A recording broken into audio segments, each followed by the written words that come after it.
Chapter 28:13. Uncle Yuan, why aren't you surprised at all to see us back? The white-eyed wolf looked at Qin Yuan suspiciously. What's there to be surprised about? I already knew about it the day you came back. I also know that you're going to meet a lot of old friends, so I didn't disturb you. Qin Yuan chuckled. You knew about it the day you came back? The white-eyed wolf was stunned. Don't forget that I'm the guardian of this continent. Qin Yuan laughed. Ha, the white-eyed wolf laughed dryly. Indeed. As the guardian of this continent, as long as Uncle Yuan was willing, as long as there were any signs of trouble, he would be able to know at the first moment.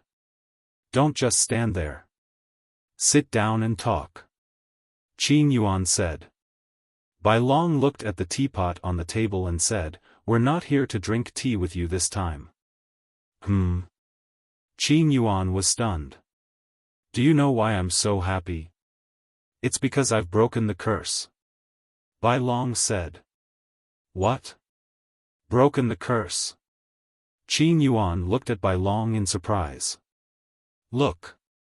Bai Long shook his body and returned to his true form. Looking at Bai Long's current dragon body, Qin Yuan was stunned. It's Qin Feiyang. Qin Feiyang helped me break the curse. Bai Long smiled and turned back into his human form. He continued, and now, I can still cultivate. You can still cultivate. Qin Yuan was stunned. He turned to look at Qin Feiyang and asked, How did you do it? It's a kind of elixir. Qin Feiyang opened the jade box again and took out a disaster-crossing heavenly elixir. This is the disaster-crossing heavenly elixir. It can break all curses. Disaster-crossing heavenly elixir. Qin Yuan took the elixir and said in surprise, 3 dragon-shaped elixir auras? Did you refine this? No, it was refined by Dan Wangkai. Qin Feiyang smiled. You can even refine a pill with 3 dragon-shaped core qi. Looks like you've grown a lot over the years. Qin Yuan looked at Dan Wangkai and praised. Uncle Yuan, you flatter me. Compared to young master, I'm still a little lacking. Dan Wangkai waved his hand. Not bad. Qin Yuan looked at Qin Feiyang and Dan Wangkai and nodded with a smile. Then, he looked down at the disaster-crossing heavenly pill again. Uncle Yuan, quickly take it. Qin Feiyang urged. However, Qin Yuan did not consume the disaster-crossing heavenly pill. The smile on his face slowly disappeared and a trace of worry appeared instead. What is it? Everyone looked at him in confusion. Sigh. Qin Feiyang sighed. He looked at Qin Feiyang and said, Feiyang, you're a fool. Confused? Qin Feiyang was taken aback. Damn old man, what's wrong with you? He came all the way here to deliver the pills. Why are you scolding him? White Dragon frowned. I didn't scold him. I'm very happy that Feiyang thought of me at the first moment. However, have you all thought of a problem? This curse was set by small beast. Now that the curse has been broken, won't it be alarmed? Qin Yuan said. Small beast. Upon hearing Qin Yuan's words, everyone's expression changed. That's right. Why didn't they think of small beast? Qin Feiyang also slapped his head. Because he was too happy and couldn't wait, he completely neglected this point. How is it? White Dragon came back to his senses and immediately looked up at the sky. His white face was full of worry. Don't be afraid. Dong Zhengyang comforted, but he was also very nervous in his heart. White Dragon has been breaking the curse for so long, but I don't see small beast appearing. I think, it might not have noticed it. Dan Wangkai looked at the sky and frowned. For a moment, everyone looked at the sky and was silent. It's useless to worry. Qin Yuan shook his head and smiled. He threw the disaster-crossing heavenly pill into his mouth and appeared extremely calm. This was the state of mind. Even if danger came, he would not panic. What happened to White Dragon happened to Qin Yuan once again. Boom! Soon. Accompanied by a low and loud sound, the curse on Qin Yuan's body was also successfully broken. Moreover, his cultivation did not drop and was still a half-step divine lord. Uncle Yuan, how do you feel? Qin Feiyang quickly asked. Qin Yuan smiled and said, I've regained my freedom. Of course I feel good. You guys are very good, but Grandpa Frog is very unhappy now. Before Qin Yuan's voice fell, a voice full of anger suddenly sounded in the sky above. This voice, the group of people's faces changed drastically. They immediately looked up and saw a small golden figure standing in the void above. If that wasn't the golden small beast, who else could it be? What should we do? The snow python suddenly panicked. Dong Zhengyang's face was also full of fear. Sigh. In the end, it still came. Qin Yuan sighed and walked in front of Qin Feiyang and the others. Uncle Yuan, what are you doing? Qin Feiyang looked at Qin Yuan's back. Qin Yuan turned a deaf ear to him. Looking at the golden small beast, he said respectfully, Lord Beast God, all of this has nothing to do with them. I asked them to do this. If you want to punish someone, punish me. Uncle Yuan, looking at the back of the old man in front of him, Qin Feiyang's heart ached. Even in the face of the golden small beast, Uncle Yuan still walked to the front to protect him without hesitation. This selfless care was more precious than anything in the world.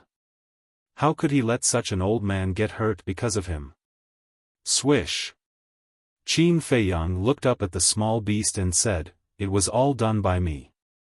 The pills were also refined by me. If you want to be angry, come at me. Feiyang, don't mess around. Qin Yuan glared at Qin Feiyang. Uncle Yuan, you used to protect me and take care of me. Now, it's my turn to protect you and take care of you. Qin Feiyang smiled. The golden small beast looked down at the two of them and sneered, How touching. A cold-blooded creature like you will never understand. Qin Feiyang sneered. Feiyang, shut up. Seeing Qin Feiyang provoking the golden small beast, Qin Yuan shouted angrily and knelt on the ground. He looked at the golden small beast and said, I'm sorry, I'm sorry. I didn't teach it well. Please forgive me, Lord Beast God. Uncle Yuan, why are you kneeling to it? Is it worthy? Get up. Qin Feiyang shouted and grabbed Uncle Yuan's arm. Feiyang, sometimes, you have to lower your head. Qin Yuan was indifferent as he sighed. You can lower your head to anyone, but not to it. It doesn't have the right. Do you know? Not only did it snatch Chang Shui, but it also sealed the castle again. The worst thing is that it even sealed my battle soul. And before I came back, if it wasn't for one of my subordinates self-destructing, would have been killed by it.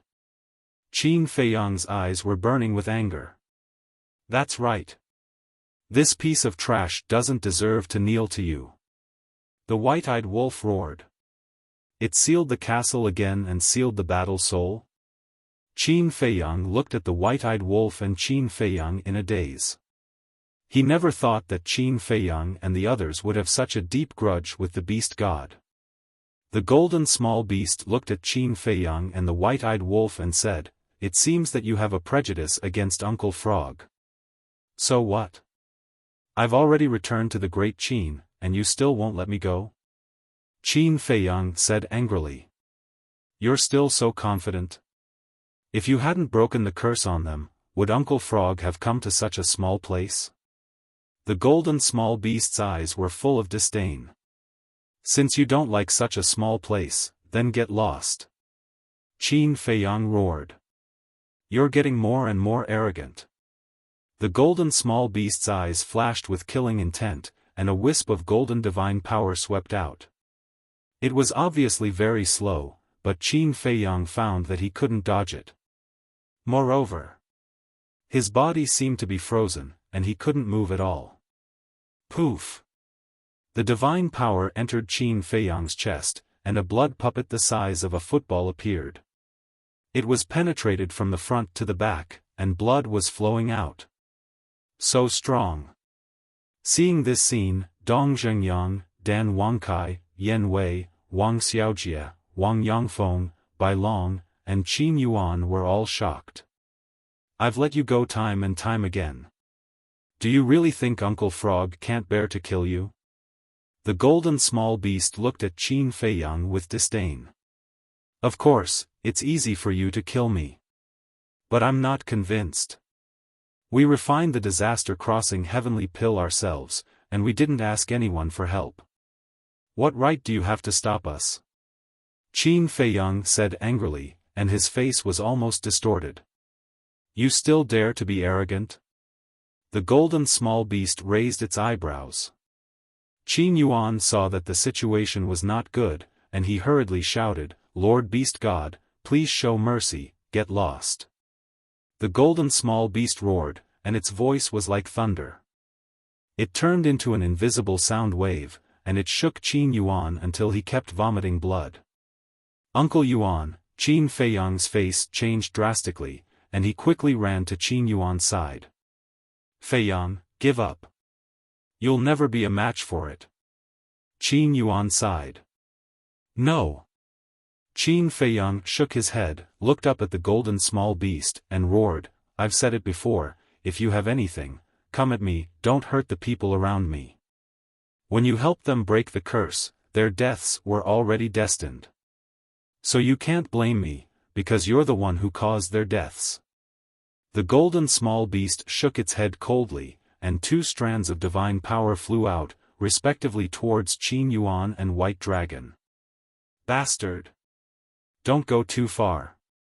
The white-eyed wolf roared, and its battle soul rushed out, roaring, steal its cultivation for me. With your little strength, you want to steal Grandpa Frog's cultivation? The golden small beast's face was full of disdain, and with a swipe of its claws, the battle soul was shattered on the spot. Following closely, the two strands of divine power that flew towards Qin Yuan and White Dragon turned in the air and attacked the white-eyed wolf. White-eyed wolf, Qin Feiyang roared, wanting to rescue him, but no matter what, his feet couldn't move, as if he was stuck in a quagmire. Boom! The two strands of divine power blasted the white-eyed wolf's body, and its physical body was torn apart, leaving only half of its soul. White-eyed wolf, brother wolf, everyone roared in grief, gritting their teeth. Lord Beast God, I beg you, let them go, I'm willing to accept any punishment. Qin Yuan looked at the golden small beast and pleaded. The white dragon was so scared that it stood there trembling. Even the current Qin Feiyang and the white-eyed wolf couldn't resist in front of the beast god, let alone them. They had just broken the curse, and they were going to die. They couldn't accept it. The golden small beast looked coldly at Qin Feiyang and the white-eyed wolf, and then looked at Qin Yuan and White Dragon. You people are really not satisfied. I'll give you the cultivation of a half-step divine lord, and give you the power to rule 2 continents. Besides, you were the ones who chose to be guardians back then. Now, you actually hate Grandpa Frog. You don't want to, right? Fine. Grandpa Frog will fulfill your wish, and at worst, Grandpa Frog will find someone else. I believe that there are plenty of people who are willing. The golden small beast waved its claws, and 2 strands of golden divine power flew towards Qin Yuan and White Dragon. At this moment, whether it was Dong Zhengyang, White Dragon, or Yan Wei and the others, they couldn't help but feel despair. Chapter 28:14. 1,000 years. Suddenly, a low and hoarse voice sounded. Everyone immediately looked at Qin Feiyang, because the one who spoke was Qin Feiyang. 1,000 years? What did that mean? Small Beast also looked at Qin Feiyang suspiciously. Qin Feiyang lowered his head, his face gloomy, as if he was struggling with something. Suddenly, he looked up at Small Beast and roared, "Let them go, give me 1,000 years, if I can't beat you by then, you don't have to do anything, I will self-destruct in front of you." 1,000 years? Defeat me? Small Beast was stunned. That's right. The Beast God, don't tell me you don't dare to accept the challenge of an ant like me. Qin Feiyang sneered. Huh, Small Beast laughed as if it had heard the funniest joke in the world. 1,000 years, I only need 1,000 years, and I will definitely trample you under my feet. Qin Feiyang roared. Huh, Small Beast laughed even more wildly, and tears seemed to be coming out of its eyes. You don't dare? Qin Feiyang roared. All right. Small Beast stopped laughing, and the two strands of divine power that were heading towards Qin Feiyang and White Dragon also stopped in the void. It then looked down at Qin Feiyang and said, "Don't say 1,000 years, Daddy Frog will give you 10,000 years. It's a deal." Qin Feiyang said in a deep voice. The longer the time, the better. But listen to Daddy Frog. If you still can't defeat Daddy Frog after 10,000 years, then not only will you die, but the entire Great Qin and Forgotten Continent will be buried with you. And the Black Tortoise Realm. In short, everything related to you will be destroyed by then. Do you dare to make such a bet? Small Beast smiled coldly. Hearing this, Qin Feiyang's eyes suddenly trembled. This was no longer a gamble with his personal wealth, but with the fate of billions of living beings. What is it? Wasn't he quite awesome just now? How did he scare you? Small Beast's face was filled with disdain. Qin Feiyang said angrily, "This is obviously our personal grudge. Why do you have to involve these innocent people? This is the price. If you can afford to play, then play. If you can't afford to play, then behave yourself. Hurry up and decide. Otherwise, Qin Yuan and the others will all die." The golden Small Beast said indifferently. Qin Feiyang turned to look at Uncle Yuan. Qin Yuan cried out, "Feiyang, don't gamble with the lives of 3 continents for me. But if I can't even save you, how can I save the living beings of the 3 continents?" Qin Feiyang murmured. He looked up at the Small Beast and roared, "I'll bet with you, but I have a condition." Awesome. The Small Beast laughed heartily. Sigh. Qin Yuan let out a low sigh. In order to save him, was it worth it to gamble the fate of 3 continents? The White Dragon also looked at Qin Feiyang with a complicated expression. Although it was to save Qin Yuan, it was also to save her. 3 continents, billions of living beings, this bet could be said to be universally shocking. In the entire world, perhaps only Qin Feiyang dared to agree. The Golden Lady looked at Qin Feiyang and said, "State your condition." Qin Feiyang said, "Let Uncle Yuan and the White Dragon continue to be the guardians of Great Qin and the Forgotten Continent." What? Everyone looked at Qin Feiyang in surprise. Why did the Small Beast come? Wasn't it because they broke the curse? For all of this, they even gambled the fate of 3 continents. But now, why did Qin Feiyang want them to continue being the guardians? If he did this, wouldn't everything he did before be in vain? The Small Beast was also quite surprised. Obviously, it didn't expect Qin Feiyang to raise such a condition. "Don't worry, I know what I'm doing." Qin Feiyang comforted. He looked up at the Small Beast and continued, "But it's different this time. They should enjoy the rights of a guardian.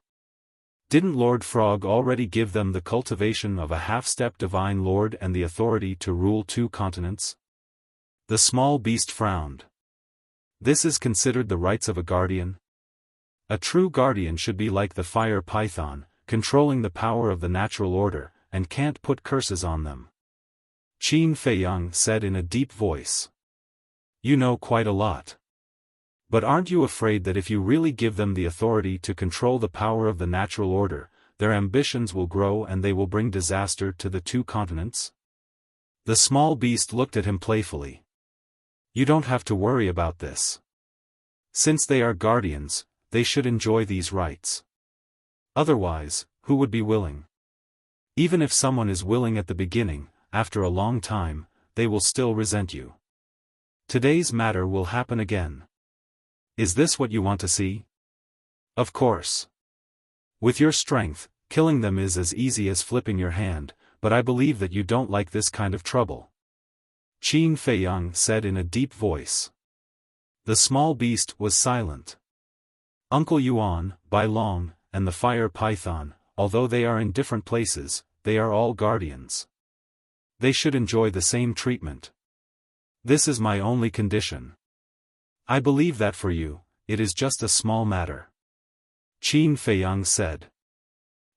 The small beast laughed and nodded. Okay, Lord Frog will do as you say and give them the rights. After saying that, it waved its claws, and 2 rays of divine light entered Qin Yuan and Bai Long's forehead. But you have to remember that you only have 10,000 years, so work hard. In addition, I will give you 3 more days. If you are still here after 3 days, I will kill you without mercy. The small beast smiled coldly. Qin Feiyang was stunned for a moment, then suddenly became angry and roared, Why? This is my home, and I don't even have the freedom to go home. Freedom? When you defeat Lord Frog, no one will care where you go. But now, humph. Lord Frog has the final say. The small beast's eyes flashed coldly, and it disappeared without a trace. Only then did everyone breathe a sigh of relief. Qin Feiyang looked gloomily at the place where the small beast disappeared, then quickly ran to the white-eyed wolf's divine soul and asked, Are you okay? Why don't you try? I almost lost my life. How can I be okay? The white-eyed wolf's angry voice came from the half of the divine soul. Qin Feiyang smiled and sent the white-eyed wolf to the castle. It would not take long for the white-eyed wolf to condense a divine soul and reconstruct its body. Feiyang, you are too stupid. How can you defeat it in 10,000 years? Qin Yuan sighed helplessly. Qin Feiyang was silent for a while, then turned to Qin Yuan and said with a smile, Uncle Yuan, don't worry. I can do it. Don't be so confident. Even if you have the time array of 1 day and 1,000 years, it will be difficult to defeat it. Because we don't know how strong it is. Dong Zhengyang shook his head. A time array of 1 day and 1,000 years. Yan Wei, Wang Xiaojie, and Wang Yangfeng were stunned when they heard this. Qin Yuan was also shocked. A time array of 1 day and 1,000 years was the legendary time array. No wonder Qin Feiyang dared to accept it. At the beginning, he even said that he could defeat the small beast in 1,000 years. Difficult, Qin Feiyang murmured and smiled faintly, even if it is difficult, we have to go on. Thank you. Bai Long looked at Qin Feiyang with a face full of gratitude. No need. Even without today's incident, I will have a battle with it sooner or later. Qin Feiyang waved his hand, then looked at the worried Qin Yuan and smiled bitterly, Uncle Yuan, can you have some confidence in me? When have I ever disappointed you? Let's talk about it later. Don't we still have 10,000 years? Think about it, a mortal's life is only a few decades. We still have 10,000 years to live. Even if I lose to it, it will be considered a gain. Qin Feiyang added a few more words. You brat. Qin Yuan shook his head and smiled, Uncle Yuan believes in you. You can definitely do it. Thank you. Qin Feiyang smiled gratefully and said, take a look and see if you can control the rule force. Qin Yuan looked at the sky, raised his old arm, and waved gently. Boom! A rule force suddenly descended from the sky. It can really be controlled? Yan Wei and the others were stunned. If they could control the rule force, then Qin Yuan and the White Dragon would be the true guardians in the future. Qin Feiyang smiled and turned to the white dragon. This harvest is not easy to come by. I hope you can make good use of it and visit the Forgotten Continent. Don't worry. I don't have any resentment now. Let's talk about it later. This is also what you fought for me. I will use the rule force to protect the Forgotten Continent. The white dragon nodded solemnly. All right then. There are only 3 days left. Go back and spend time with Mother. Qin Feiyang sighed. Originally, he wanted to come back and stay for a few hundred years until the hell of the Nether King ended. Unexpectedly, there were only 3 days left in the blink of an eye. Yes, I should go and spend time with her. After all, I don't know how many years I will have to wait before I can come back. Qin Yuan nodded. Then follow me to the imperial capital. Qin Feiyang looked at Qin Yuan, his eyes full of expectation. He also wanted to have a good talk with Uncle Yuan. All right. Qin Yuan nodded and smiled. Qin Feiyang turned to look at Dong Zhengyang and asked, now that the white dragon's curse has been broken, do you still want to go to the ancient world? What do you think? Dong Zhengyang smiled faintly. Up to you. Qin Feiyang smiled and looked at Wang Xiaojie, asking, how is your sister now? She has recovered a lot. Wang Xiaojie nodded. All right then, go to the Black Tortoise world now. Remember, you only have 3 days. How much you can gain in these 3 days will depend on your luck. Qin Feiyang said. This disciple will work hard. Wang Xiaojie nodded. Qin Feiyang transmitted his voice to Dan Wangkai. Later, tell Fire Lotus not to let Wang Xiaojie meet Qin Chen. Why? Dan Wangkai was suspicious. If Xiaojie knows that I am bringing Qin Chen to the ancient world, what will he do? He will definitely pester me as well. Qin Feiyang transmitted his voice. Then bring him along.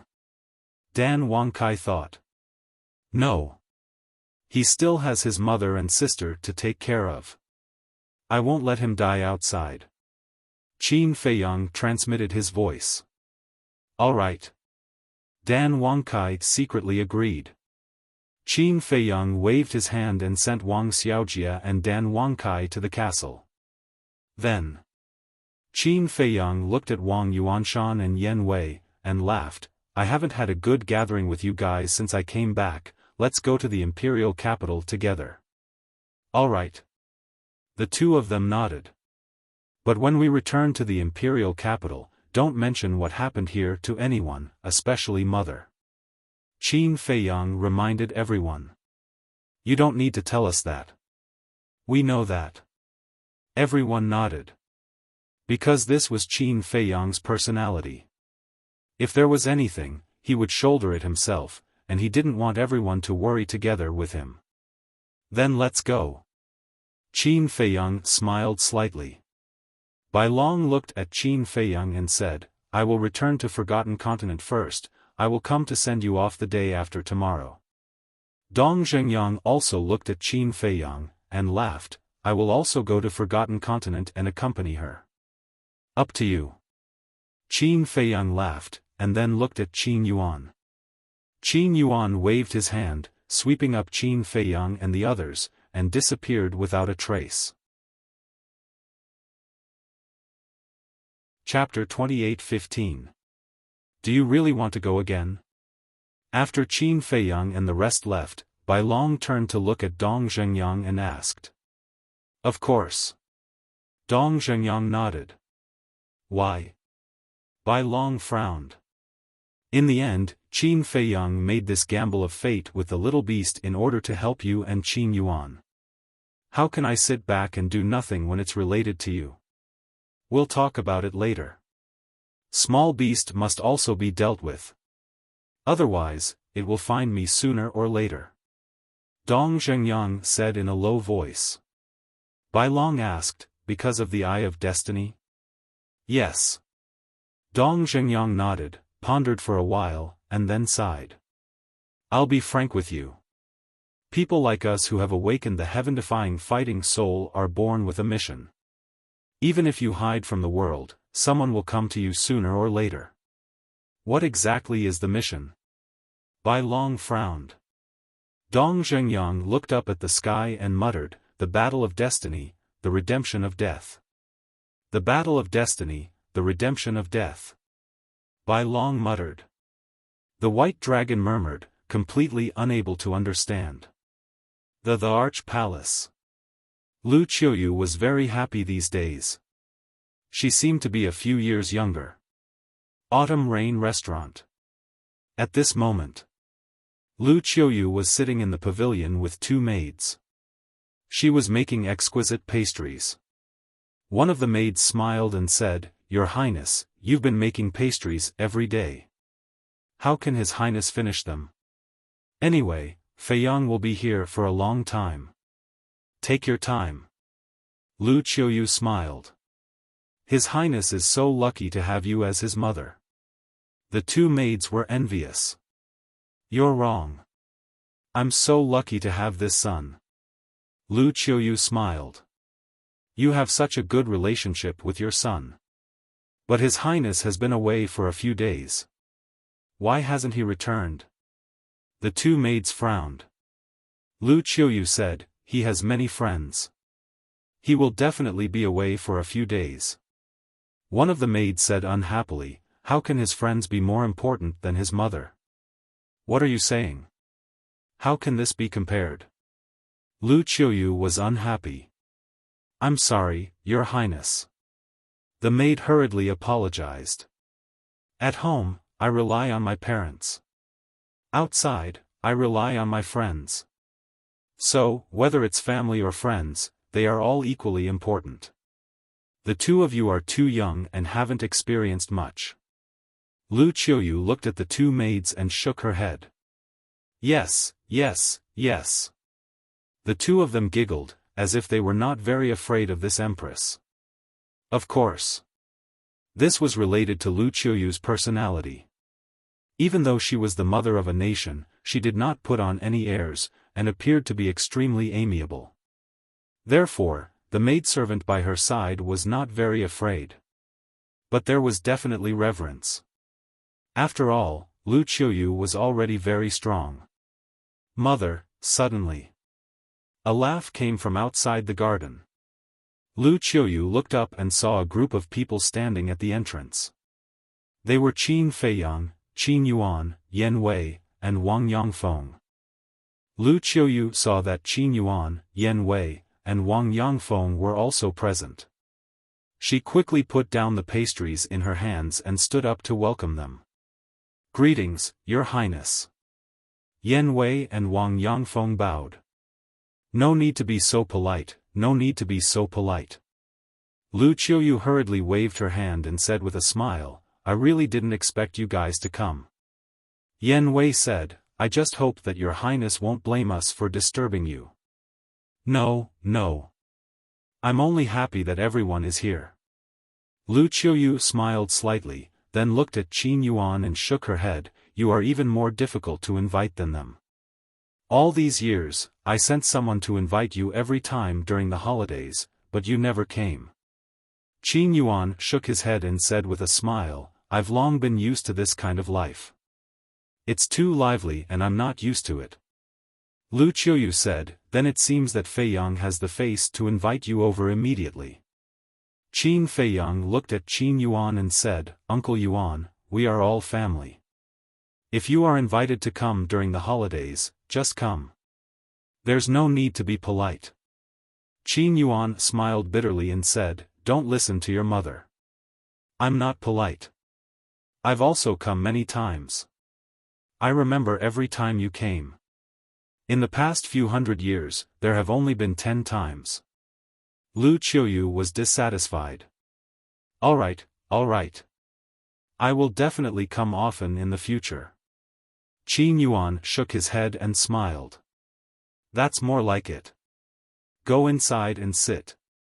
You two, go and tidy up. Lu Qiuyu looked at the two maids behind her and said. Yes.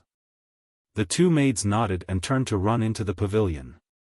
Qin Feiyang and the others followed Lu Qiuyu and walked slowly along the path to the pavilion. Wang Yangfeng looked around and said with a smile, "Outsiders will probably never think that our great Qin's Empress Dowager would actually live in such a simple place. It's good to be simple. It's steady and calm." Lu Qiuyu smiled. After entering the pavilion, everyone sat in front of the tea table and started chatting. "Feiyang, how are your brothers and sisters?" Lu Qiuyu suddenly asked. Qin Feiyang nodded and said, "I went to see them this morning. They are all fine. Now, they are staying in the Black Tortoise world and don't want to come out. These insensible children." Lu Qiuyu shook her head. "They are no longer children," Qin Feiyang said with a smile. "What do you mean?" Lu Qiuyu was stunned. "You will know in 2 days. Let's keep you in suspense for now." Qin Feiyang chuckled. "You little brat," Lu Qiuyu shook her head and said, "Why? Have you seen them?" "Yes." Qin Feiyang nodded. "Are you relieved now?" Lu Qiuyu said with a smile. "Yes. Seeing that they are living well, I can also roam the outside world with peace of mind," Qin Feiyang said. Lu Qiuyu looked outside and asked suspiciously, "Why don't I see the wolf pup? It is about to break through, so it went to the Black Tortoise world to cultivate in seclusion." Qin Feiyang said. "Is that so? I thought it was fooling around somewhere." Lu Qiuyu shook her head. "Mother, you have misunderstood it. Ever since it entered the ancient world, it has been in seclusion. It is more serious and hardworking than anyone," Qin Feiyang said. "Is that so?" Lu Qiuyu was surprised. "All these years, without its mischievous behavior, I am still not used to it," Qin Feiyang said with a smile. "For it to cultivate in seclusion all day with its personality, it is really rare." Lu Qiuyu shook her head and smiled. "Yes. However, hard work also pays off. Its strength should be stronger than mine now," Qin Feiyang said. "The stronger you become, the prouder mother will be of you. However, you can't just think about cultivation. You also have to cultivate your relationship with the mermaid princess. Women generally don't ask for much. A little care and care is enough," Lu Qiuyu said. "I know." Qin Feiyang nodded. "All right then, you guys chat first. I will go to the back and cook some dishes for you guys so that you can drink a few cups at noon." Lu Qiuyu stood up and smiled. "Then I will trouble mother." Qin Feiyang chuckled. Lu Qiuyu smiled, turned around, and left with the two maids. After watching Lu Qiuyu leave, Qin Yuan turned to Qin Feiyang and asked, "You can't bear to leave, right?" Qin Feiyang's face was full of melancholy. Only 3 days left. He wasn't ready to leave at all. "Take it easy. Even if there was no small beast, you would have to leave sooner or later." Qin Yuan patted Qin Feiyang's shoulder. "Sigh." Qin Feiyang sighed. He could only comfort himself like this. For the next 2 days, Qin Feiyang accompanied his mother without leaving her side. Lu Qiuyu was also happier day by day. As for Yan Wei, Wang Yangfeng, and Qin Yuan, when they were free, they would go to the back mountain of the Emperor Palace to drink tea, chat, and play chess with Emperor Hong, Emperor Qin, Old Qin, and the others.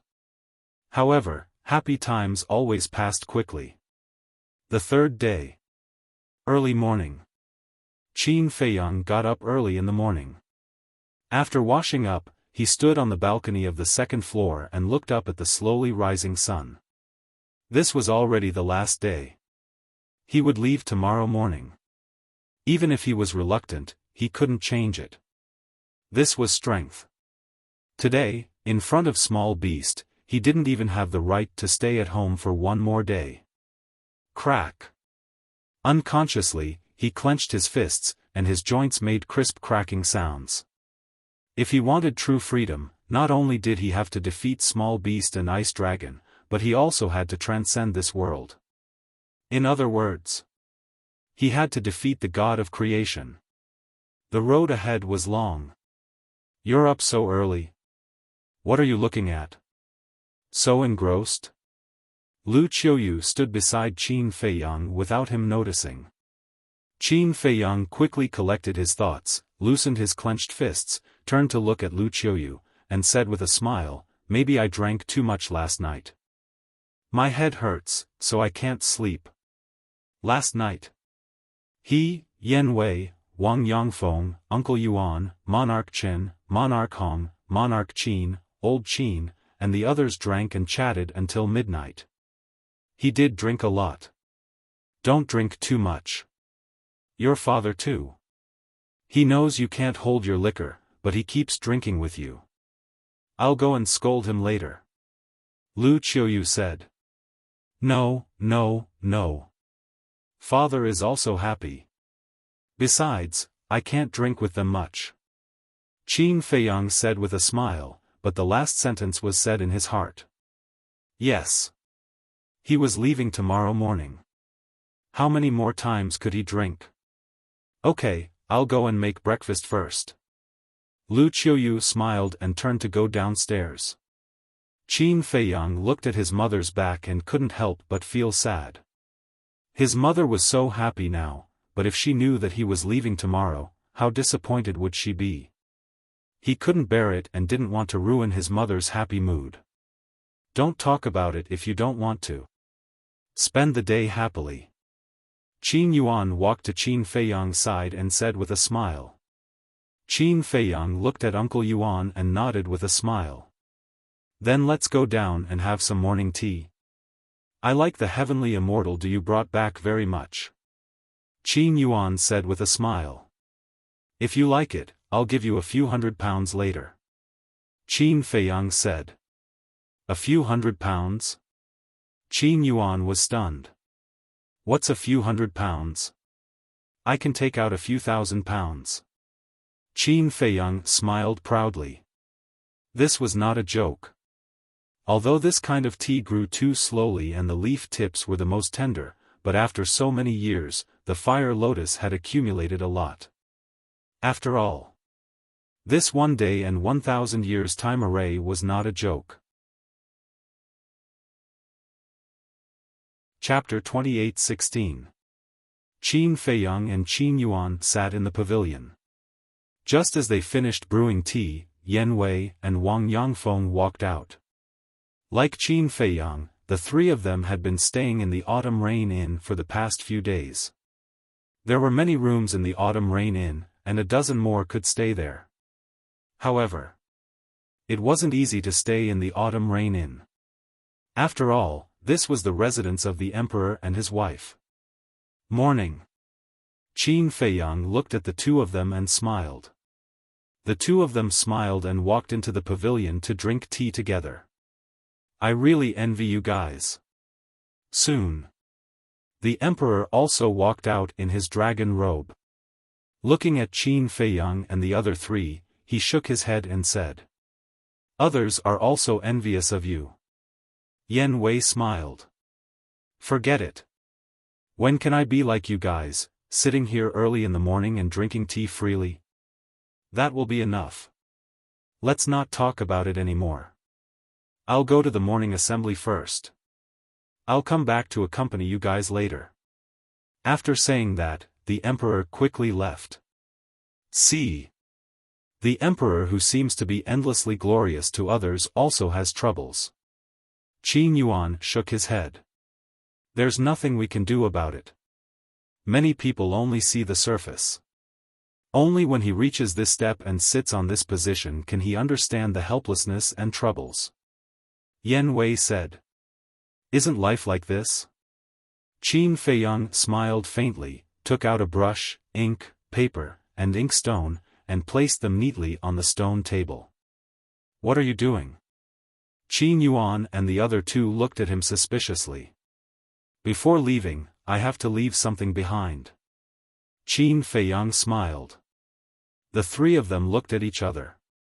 Yan Wei stood up and sat beside Qin Feiyang, helping to grind the ink. Qin Feiyang picked up the brush, dipped it in the ink, pondered for a while, and lowered his head to copy. Qin Yuan and the other two looked at it for a while.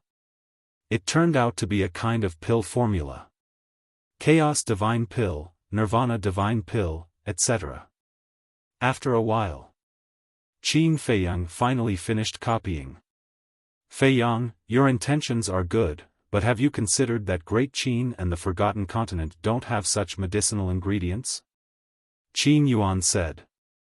Even if we have the herbs, we don't have a high level of alchemy fire and alchemy furnace. We won't be able to refine it. Wang Yangfeng added. I've thought about this for a long time. Later, I will give you some alchemy fire, alchemy furnace, and medicinal herbs.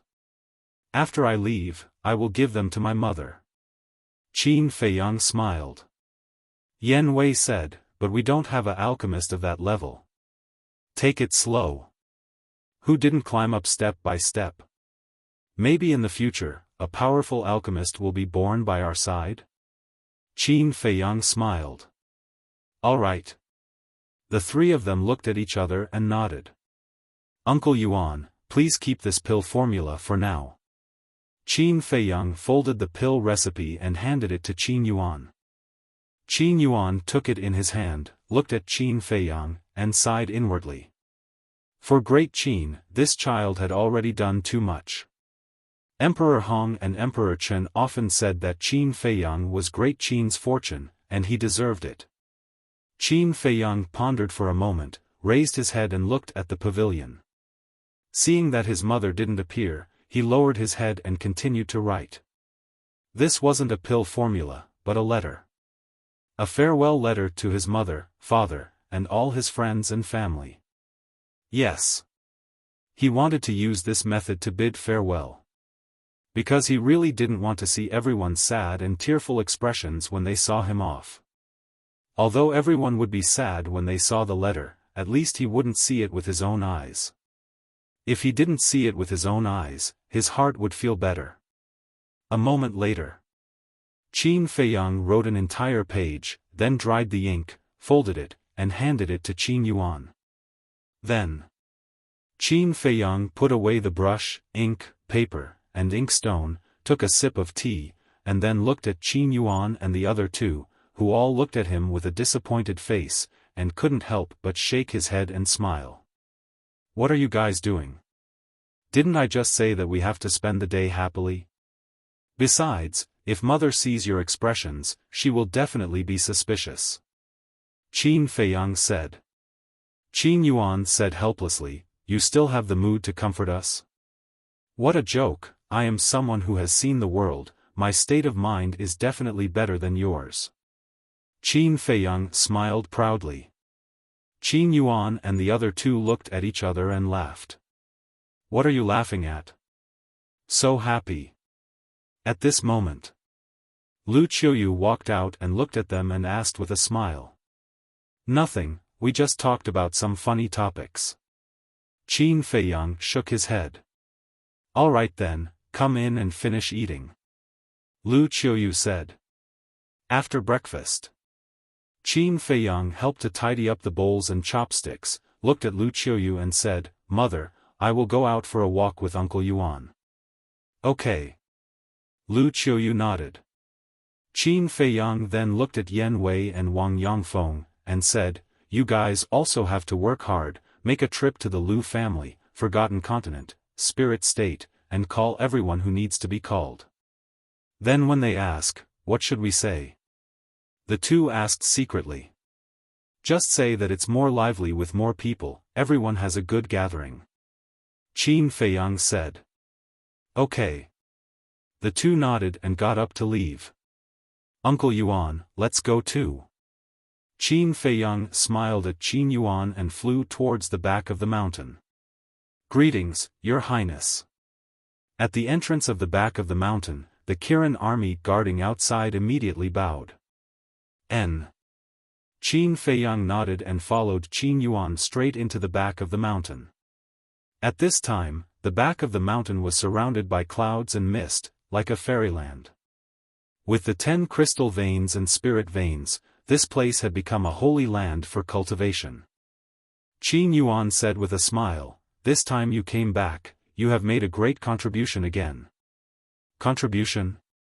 Qin Feiyang was stunned. Crystal veins, spirit veins, divine weapons, divine arts, aren't they all contributions? Qin Yuan said. These are all small matters. Qin Feiyang shook his head. It's a small matter for you, but for us, these divine objects are unimaginable. Qin Yuan smiled. Qin Feiyang asked with a smile, "Then I'll take you to the Black Tortoise world?" Okay. Qin Yuan nodded. Qin Feiyang waved his hand, and the two immediately appeared in the sky above the ancient castle of the Black Tortoise world. Looking at the medicine field below and the astonishing energy of the spirit veins and crystal veins, even Qin Yuan's indifferent mood couldn't help but be shocked. Although I've given out a lot of crystal veins and spirit veins, for me, it's just a drop in the ocean. Qin Feiyang smiled faintly. I've seen it. Qin Yuan nodded. Qin Dage. At this time, Fire Lotus flew up. Qin Feiyang looked at Fire Lotus and said with a smile, "Fire Lotus, let me introduce you. This old man is the Uncle Yuan that I often mention to you." "Hello, Uncle Yuan." Fire Lotus bowed. Don't. Qin Yuan hurriedly waved his hand, because in his eyes, Fire Lotus was like an unfathomable ocean. Obviously. This was an extremely terrifying expert. "Uncle Yuan, she's called Fire Lotus, a sister of mine. The heavenly immortal dew was cultivated and brewed by her alone." Qin Feiyang laughed. Qin Yuan nodded his head and looked at Fire Lotus with a smile, "So the heavenly immortal dew was made by you." "I had nothing to do, so I planted it for fun. I just didn't expect that Qin Dage would like it so much." Fire Lotus laughed. "Planted for fun?" Qin Yuan was slightly taken aback and revealed a meaningful smile. How could this kind of tea be planted for fun? It must have been carefully cultivated. It was just that there were some things that even if one saw through, one shouldn't say it out loud. "Fire Lotus, go prepare some tea leaves, as well as pill fire, pill furnace, and various medicinal herbs. Don't hurt the roots of these medicinal herbs." Qin Feiyang looked at Fire Lotus and said. "Understood." Fire Lotus nodded and then looked at Qin Yuan with a smile, "Then Uncle Yuan, I'll go get busy first. You can do whatever you want." "All right." Qin Yuan nodded. After Fire Lotus left, Qin Yuan looked at Qin Feiyang and said with a smile, "You're good." "What do you mean?" Qin Feiyang scratched his head. Qin Yuan said, "Such a good girl is actually hiding in the Black Tortoise world. Tell me honestly, when do you plan to get married?" "Get married?" Qin Feiyang was slightly taken aback and smiled bitterly. "Uncle Yuan, when did your image become so vivid? Still pretending?" Qin Yuan was unhappy. "I'm not pretending. The relationship between Huolian and I is purely that of siblings." Qin Feiyang was helpless. "Is that so?" Qin Yuan frowned. "Yes. Whether it's me or her, we don't have any other thoughts." Qin Feiyang nodded. "That's a pity. Although I just met her, this old man really likes her." Qin Yuan shook his head regretfully and asked, "Then what's her cultivation like?" "Her cultivation?" Qin Feiyang was stunned and shook his head. "It's better if you don't know. Brat, this old man has seen all kinds of things. How can you scare this old man?" Qin Yuan glared at Qin Feiyang. "All right. Fire Lotus is at the initial imperishable stage and has comprehended the law of time. She's a true supreme expert. Even in the ancient world, she's a top existence. Anyway, she's much stronger than me. Qin Feiyang smiled. Since she's so much stronger than you, why would she be willing to be your sister? Qin Yuan was doubtful. Is there a need to think about it? Of course it's because of my character and charm. Qin Feiyang smiled. Brat. Qin Yuan scolded with a smile. But then again, how strong was the imperishable stage? Qin Feiyang seemed to see through Uncle Yuan's doubts and explained, the imperishable stage is very strong. Above the divine monarch stage is the paragon stage, above the paragon stage is the nine heaven stage, and above the nine heaven stage is the imperishable stage. As Qin Feiyang explained, he took Qin Yuan to see the scenery of the Black Tortoise world. Looking at the vast world, Qin Yuan was extremely shocked. An independent world, he never thought that in just a few hundred years, this brat had already grown to this extent. Several days passed. The two returned to the Devil's Land, and Fire Lotus had already prepared everything and stored it in a Qian Kuan ring. Several days passed in the Black Tortoise world, but it was only a moment outside. Qin Yuan carefully put away the Qian Kuan ring, then looked at the ancient castle below, and then glanced at the Devil's Land, and said, "This old man sensed many familiar auras. Everyone should be back." Qin Feiyang nodded. All right. Let's go out. Qin Yuan smiled. Everyone was hiding in the Black Tortoise world, and he understood that, so he didn't disturb them.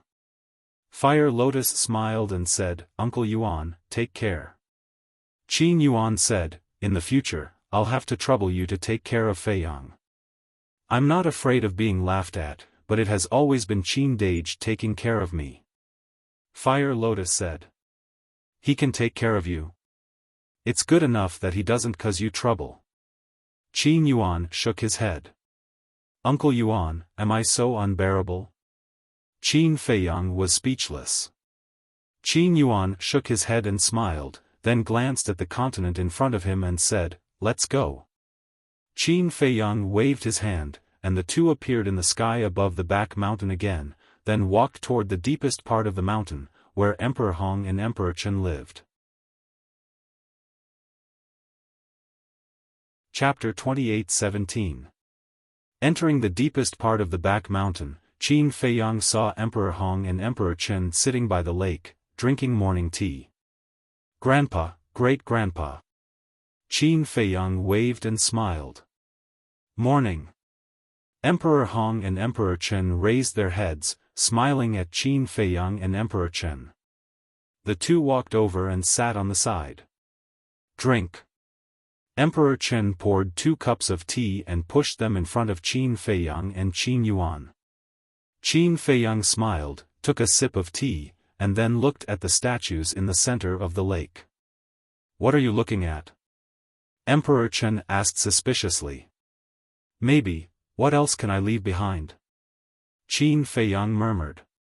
Several rays of divine light flashed from the center of his eyebrows and disappeared into the statue's forehead. These were all formed by divine arts. There were divine armor, soul destruction technique, Qilin art, wisdom king golden body, and so on. The inheritance had been left behind. Whether the future generations could get it or not depended on their luck.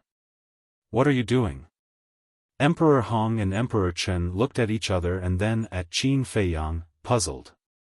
"Leave more inheritance. I hope our Qin clan can get better and better in the future." Qin Feiyang smiled. "Thank you."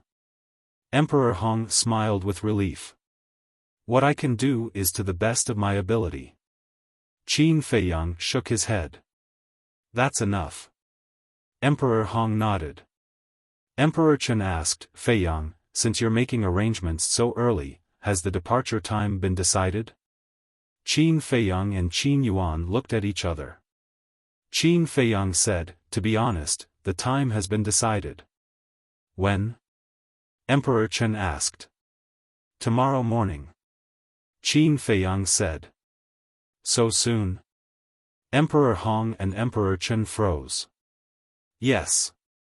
Something happened, so I had to leave. Qin Feiyang nodded.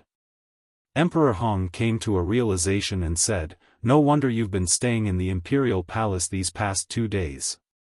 You've only been back for a few days. What's the hurry?" Emperor Chen frowned. "There are some things that I can't decide." Qin Feiyang shook his head. Emperor Chen and Emperor Hong looked at each other and saw Qin Feiyang's helplessness, so they didn't ask any more. "All right. Wander in peace outside. We'll take care of everything at home." Emperor Hong laughed. "Yes." Qin Feiyang nodded. He looked at the two of them and said, "Don't tell mother about this for now, lest she be sad." "Understood." The two of them nodded. Qin Yuan smiled and said, "Then let's go to the Autumn Rain Inn. Everyone should be here soon." "Everyone?" Emperor Hong and Emperor Chen were stunned. "We're about to leave, so Feiyang invited all our friends to gather at the Imperial Palace." Qin Yuan said. "Then the Imperial Palace is going to be lively today." The two looked at each other and smiled. On the way back to the Autumn Rain Inn, the four of them also called Li Jian, Old Qin, and the others.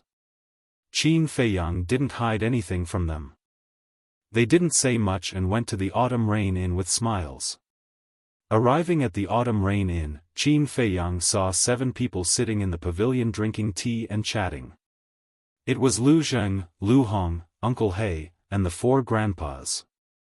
Qin Yuan smiled and said, "This Yan Wei and Lu Zhengyang are really efficient."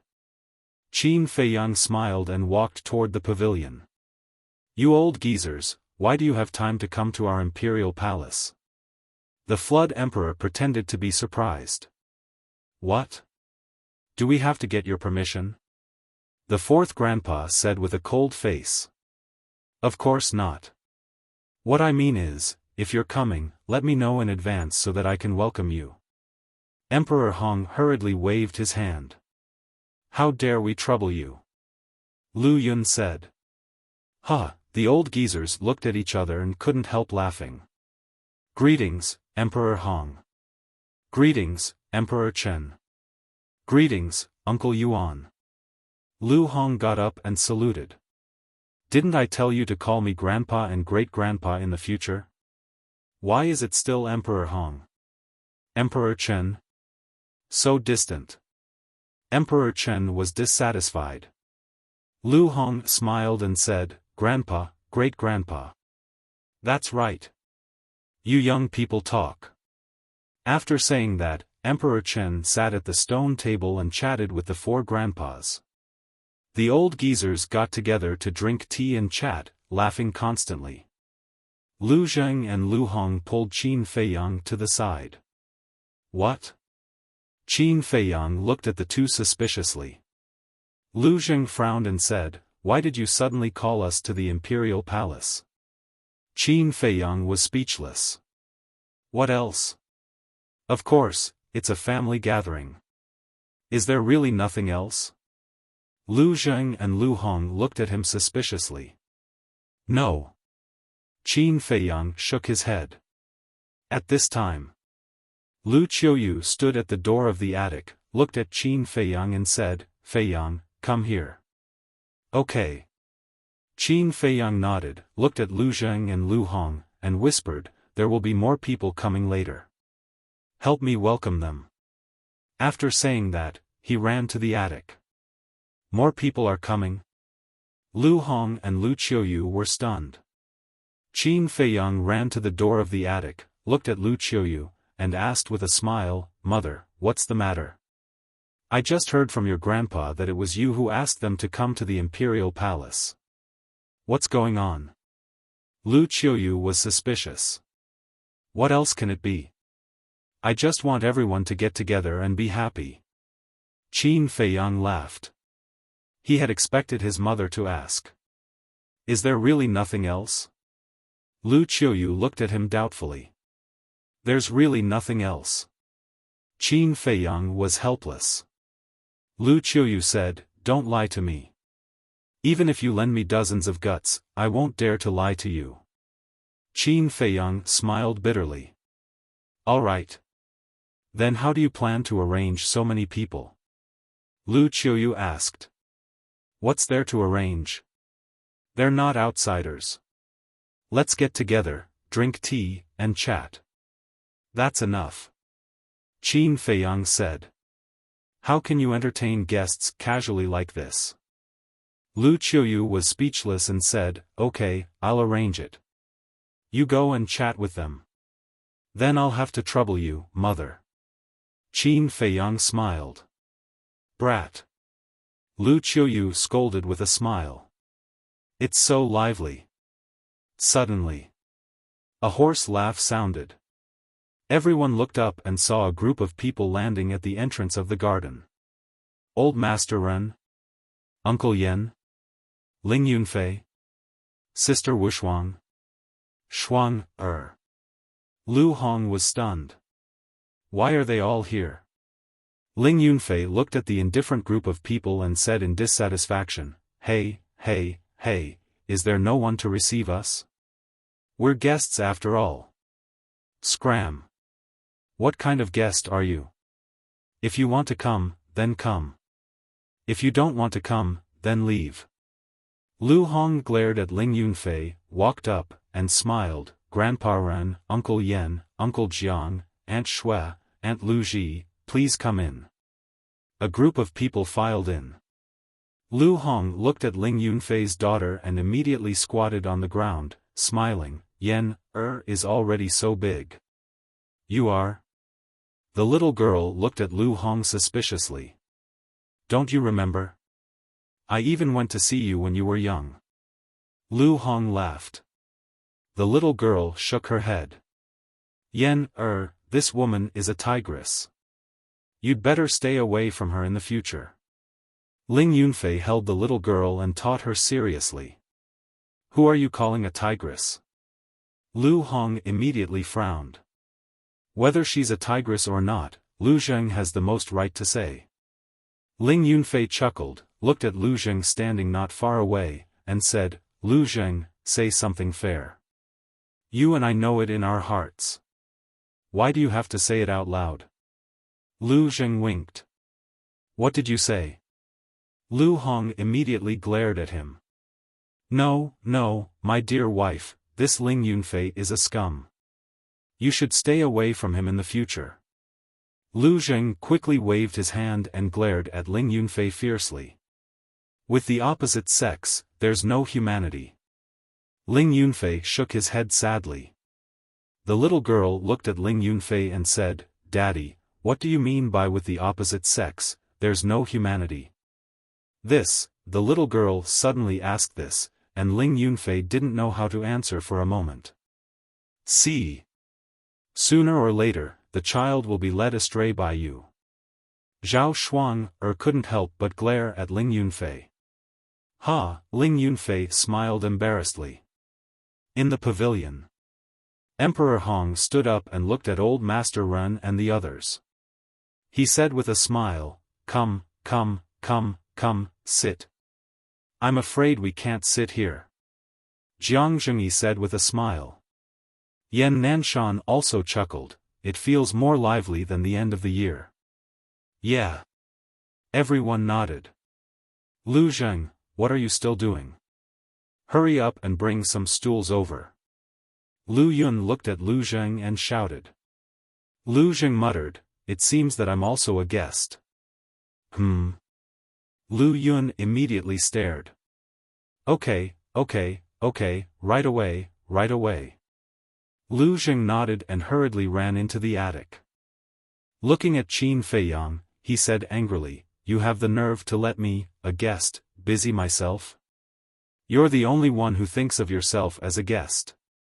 Qin Feiyang shook his head and laughed. Scram. Lu Zheng glared fiercely at Qin Feiyang, then picked up a few stools and ran out. Lu Zhengyang looked outside and asked, Feiyang, is there anyone else? Yes. Qin Feiyang nodded. You child, calling so many people at once, I wasn't prepared at all. Lu Qiuyu shook his head and smiled bitterly. Didn't I already say that we're all family? There's nothing to prepare. Qin Feiyang said. Lu Qiuyu smiled helplessly. Yo! So many people, is it some kind of happy occasion? Suddenly, another voice rang out. Fatso, Li Yan, Gong Sunbei, Yi Shu, and the others also came under the lead of Yan Wei and Wang Yongfeng. Lu Hong was stunned. Almost everyone was here. Fatso ran in, looked at everyone, cleared his throat, and shouted, "Grandpas and grandpas, uncles and aunties, brothers and sisters, hello." Everyone looked at Fatso speechlessly. How old was he? Why was he still so childish? Why is there no reaction? Give me a red packet at least. Fatso said sadly. Everyone rolled their eyes at once. Li Yan's face darkened, and she said, "Don't embarrass me here, okay? How is this embarrassing? This is called bonding. You don't understand." Fatso waved his hand and ran to the attic. Li Yan, this damn Fatso, we still have to teach him a lesson. Feng Ling looked at Li Yan and said. Indeed. You're already a father, but you're still so indecent. Lu Hong, Zhao Shuanger, Ren Wushuang, and Luo Qingzhu also nodded one after another. Fatso ran to Qin Feiyang's side and looked at Lu Qiuyu with a smile. "Hello, Auntie." Lu Qiuyu smiled slightly. "Auntie, I have something to talk to boss." After Fatso finished speaking, he dragged Qin Feiyang and ran to the side. "What?" Qin Feiyang looked at him in confusion. Fatso whispered, "Boss, what's wrong with you? Didn't we just have a gathering a few days ago? Is this not good? Everyone is together for fun." Qin Feiyang was suspicious. If it's just a simple gathering, of course it's good. But why does Fat Lord feel that it's not that simple? Fatso frowned. What's not simple? Qin Feiyang rolled his eyes at Fatso, looked at the men, women, and children in the garden, and said with a smile, "I haven't seen such a happy atmosphere for a long time." Chapter 28:18. Not long after, the emperor returned from the morning court. Seeing so many people coming down, the emperor was also stunned. "Uncle, I won't disturb you, right?" Zhao Shuang laughed. No. I'm so happy that you guys can come. You guys chat first, I'll go change my clothes." The emperor smiled slightly, walked into the attic, looked at Lu Qiuyu, and asked in a low voice, "What's going on?" "It was Feiyang who invited us, saying that he wanted everyone to get together and have a good time." Lu Qiuyu was helpless. The emperor turned his head to look at Qin Feiyang, who was standing with Fatso, and couldn't help but shake his head and smile, saying, "All right, as long as he's happy." Qin Feiyang was indeed very happy now. Because it had been too long since they had gathered like this. Those smiling faces were like the sun, warming his heart. This scene was also slowly imprinted in his heart, and he would never forget it for the rest of his life. Night gradually fell. The entire autumn rain building was brightly lit. In the garden, there were 5 round tables, which were already filled with hot dishes. "Feiyang, let your brothers and sisters come out to gather," Emperor Hong said. Qin Feiyang patted his head and laughed, "I almost forgot about them, but before you see them, you guys have to be mentally prepared." "What?" Everyone looked at him suspiciously. Qin Feiyang smiled mysteriously, and with a wave of his arm, 10 figures appeared in front of everyone. It was Qin Haotian, Qin Wan, Qin Xian, Qin Yun, Qin Ji, Qin Yi, Situ Feiyang, Lu Xiaofei and his sister. Qin Haotian and the others were caught off guard. Because they were not prepared in advance, they were suddenly taken out by Qin Feiyang. At the same time, Emperor Hong and the others also looked at Qin Haotian and the others suspiciously. Gradually, they revealed a trace of bewilderment. Lu Qiuyu looked at Qin Yi and asked, "You are?"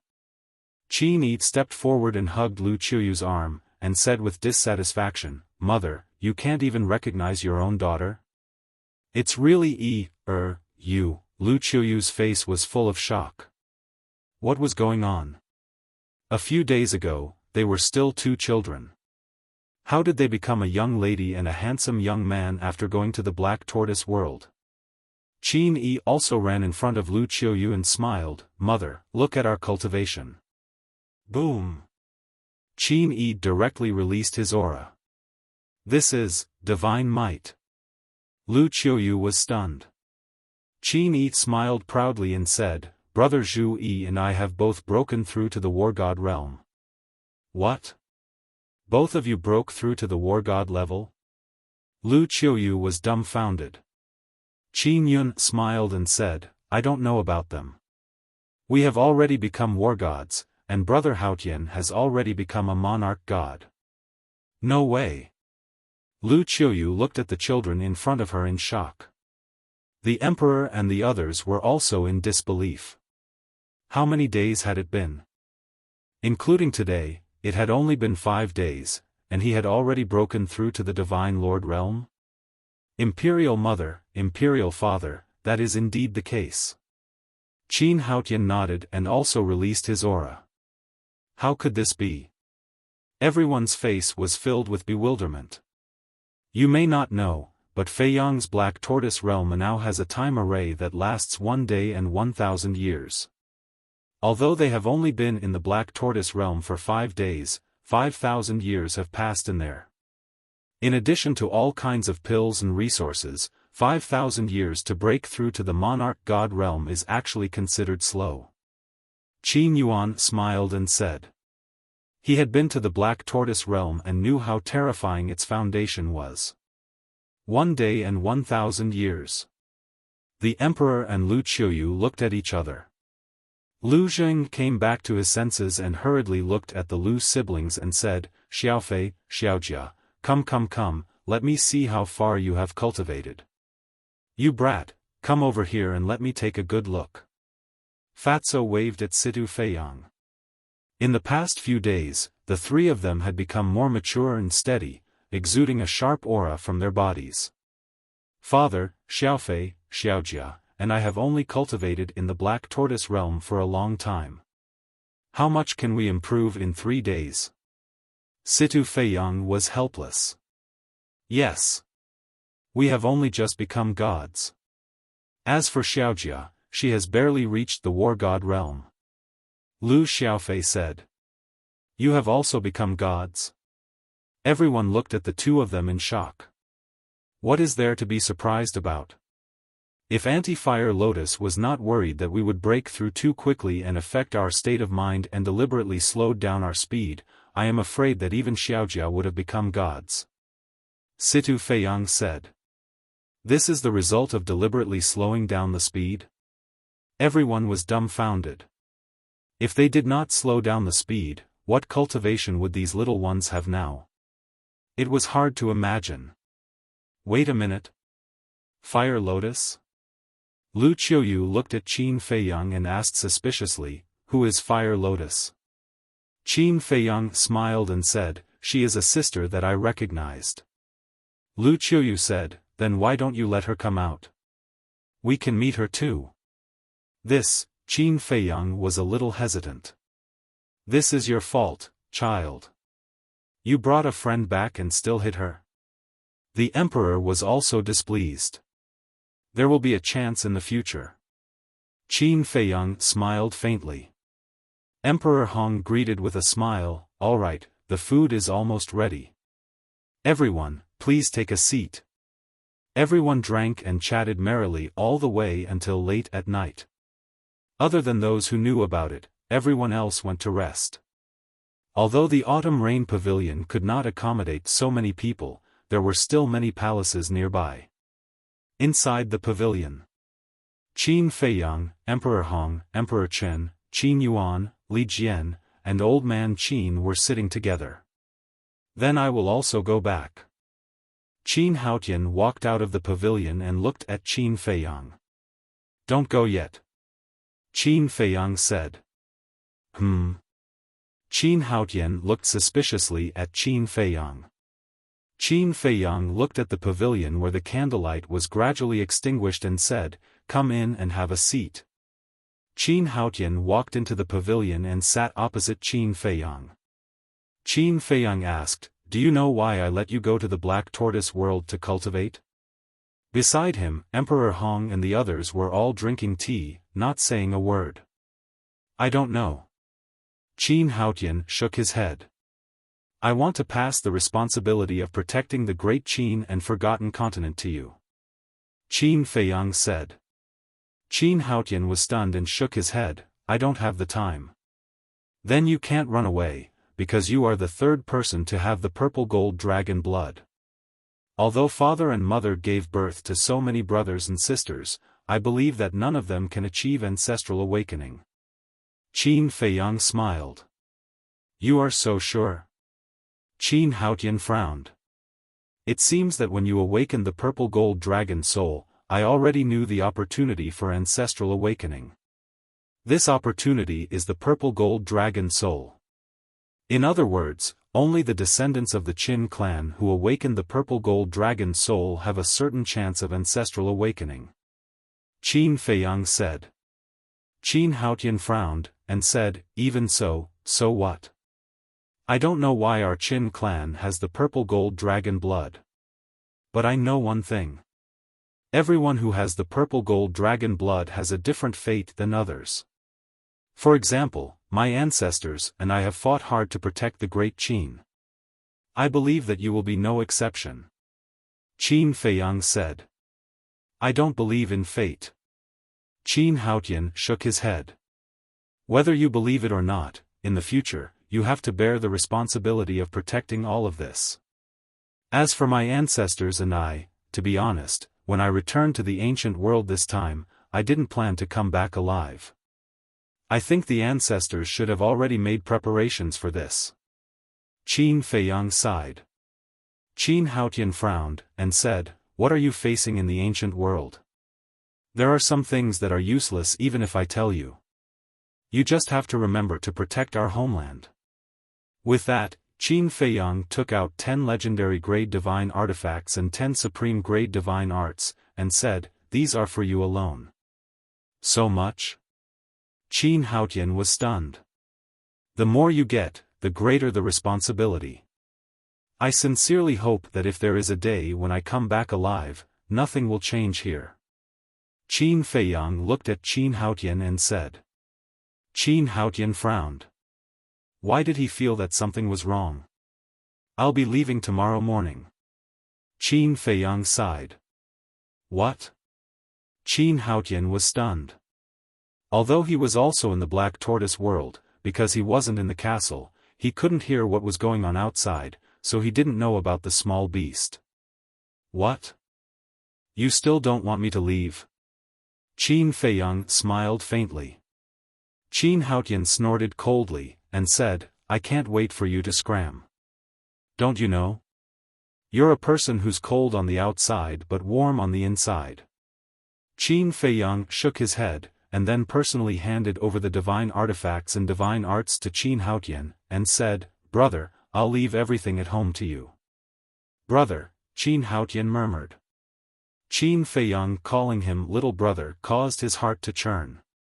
From the moment Qin Feiyang killed his mother, he never thought that there would be a day when they would call each other brothers. "You guys are brothers." Emperor Hong laughed. "Haotian, this is because your big brother trusts you, so he gave you such a heavy burden. You can't let him down." Emperor Chen sighed. Qin Haotian looked at Emperor Hong and Emperor Chen, then looked at Qin Yuan and the others, and finally looked at Qin Feiyang. In the end, he took a deep breath, took the divine artifacts and divine arts, and said, "I'll take care of everything at home, don't die outside, I still want to take revenge on you." Qin Feiyang smiled with relief, and said, just for your words, I will work hard to survive. Then I'll be leaving. I won't be seeing you off tomorrow morning. Qin Haotian stood up and said. Go.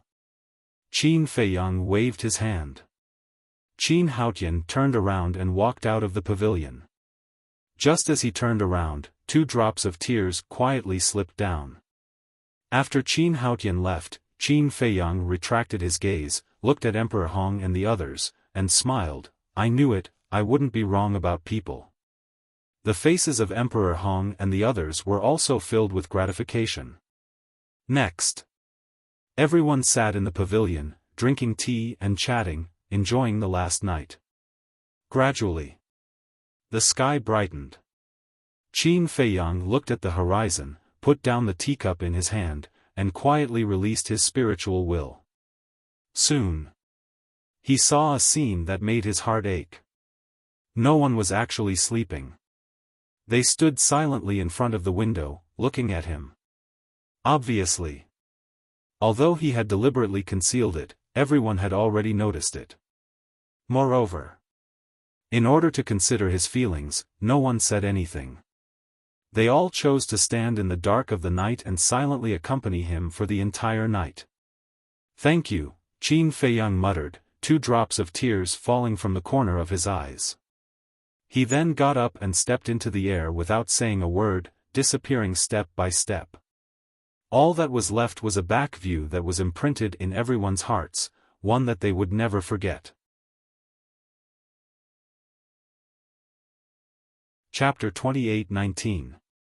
Feiyang, Lu Qiuyu stood in front of the window and looked at Qin Feiyang's back as he left. She could no longer hold back her tears. The emperor silently held her in his arms. His heart was also extremely bitter. Boss, do you think we're all stupid? Don't you know you're leaving? We've been with you for so many years. Fatso also hugged the reluctant Li Yan and muttered. Bastard! You must come back alive. Ling Yunfei whispered. Feiyang, we'll all wait for you at home. Old Man Ren Wushuang, Luo Qingzhu, Feng Ling-er, Yan Nanshan, Jiang Zhengyi, and others, were also silently sending Qin Feiyang off. Spirit State. The Sea of Despair. The surface of the sea in the morning was covered with a layer of white frost. A figure descended above the sea. It was Qin Feiyang. Without any concealment, his divine sense flooded into the undersea city. Whoosh! After a while, 4 figures swept out of the sea. They were the Mermaid Princess, the Mermaid Emperor, the Black-Winged King, and the White-Winged King. Why didn't you go down directly? You even released your divine sense. Do you want me to carry you down in a palanquin? The Mermaid Emperor looked at Qin Feiyang with dissatisfaction. Qin Feiyang smiled bitterly and said, We won't go down because we're leaving. Leaving? The 4 of them were stunned. The Mermaid Princess hurriedly said, Feiyang, it's only been a few days. Qin Feiyang said, Something happened, so we have to leave. The Mermaid Princess looked at Qin Feiyang suspiciously, then looked at the Mermaid Emperor and said, Father, take care of yourself at home. This is too sudden. The Mermaid Emperor frowned. Yeah. Didn't you say you could stay for hundreds of years? What happened? Why did you leave so suddenly? The Black-Winged Monarch and the White-Eyed Wolf also looked at Qin Feiyang in confusion. It's nothing. Qin Feiyang shook his head. Who are you trying to fool? Leaving in such a hurry, something big must have happened. The Mermaid Emperor said.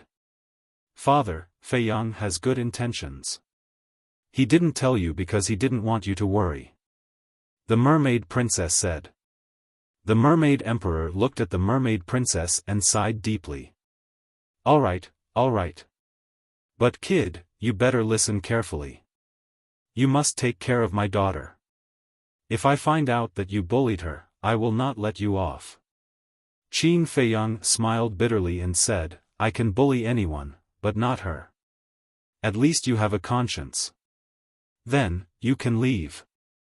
The Mermaid Emperor waved his hand and turned his head away, his face full of reluctance. Uncles, please take care of my father in the future. The Mermaid Princess said as she looked at the Black Wing Monarch duo. Don't worry and go. The two of them smiled. Phew. The Mermaid Princess took a deep breath and looked at the Mermaid Emperor one last time. She looked at Qin Feiyang and said, "Let's go." Qin Feiyang nodded and smiled at the Black Wing Monarch duo. Then, he pulled the Mermaid Princess and left without looking back. The Black Wing Monarch patted the Mermaid Emperor's shoulder and said, "Old man, if you don't take a few more looks, they will really be gone. If they are gone, so be it." The Mermaid Emperor snorted, but his eyes did not listen to him. He looked at Qin Feiyang and the Mermaid Princess. Seeing that the two of them were really going to disappear, the Mermaid Emperor quickly shouted, "Daughter, you must protect yourself."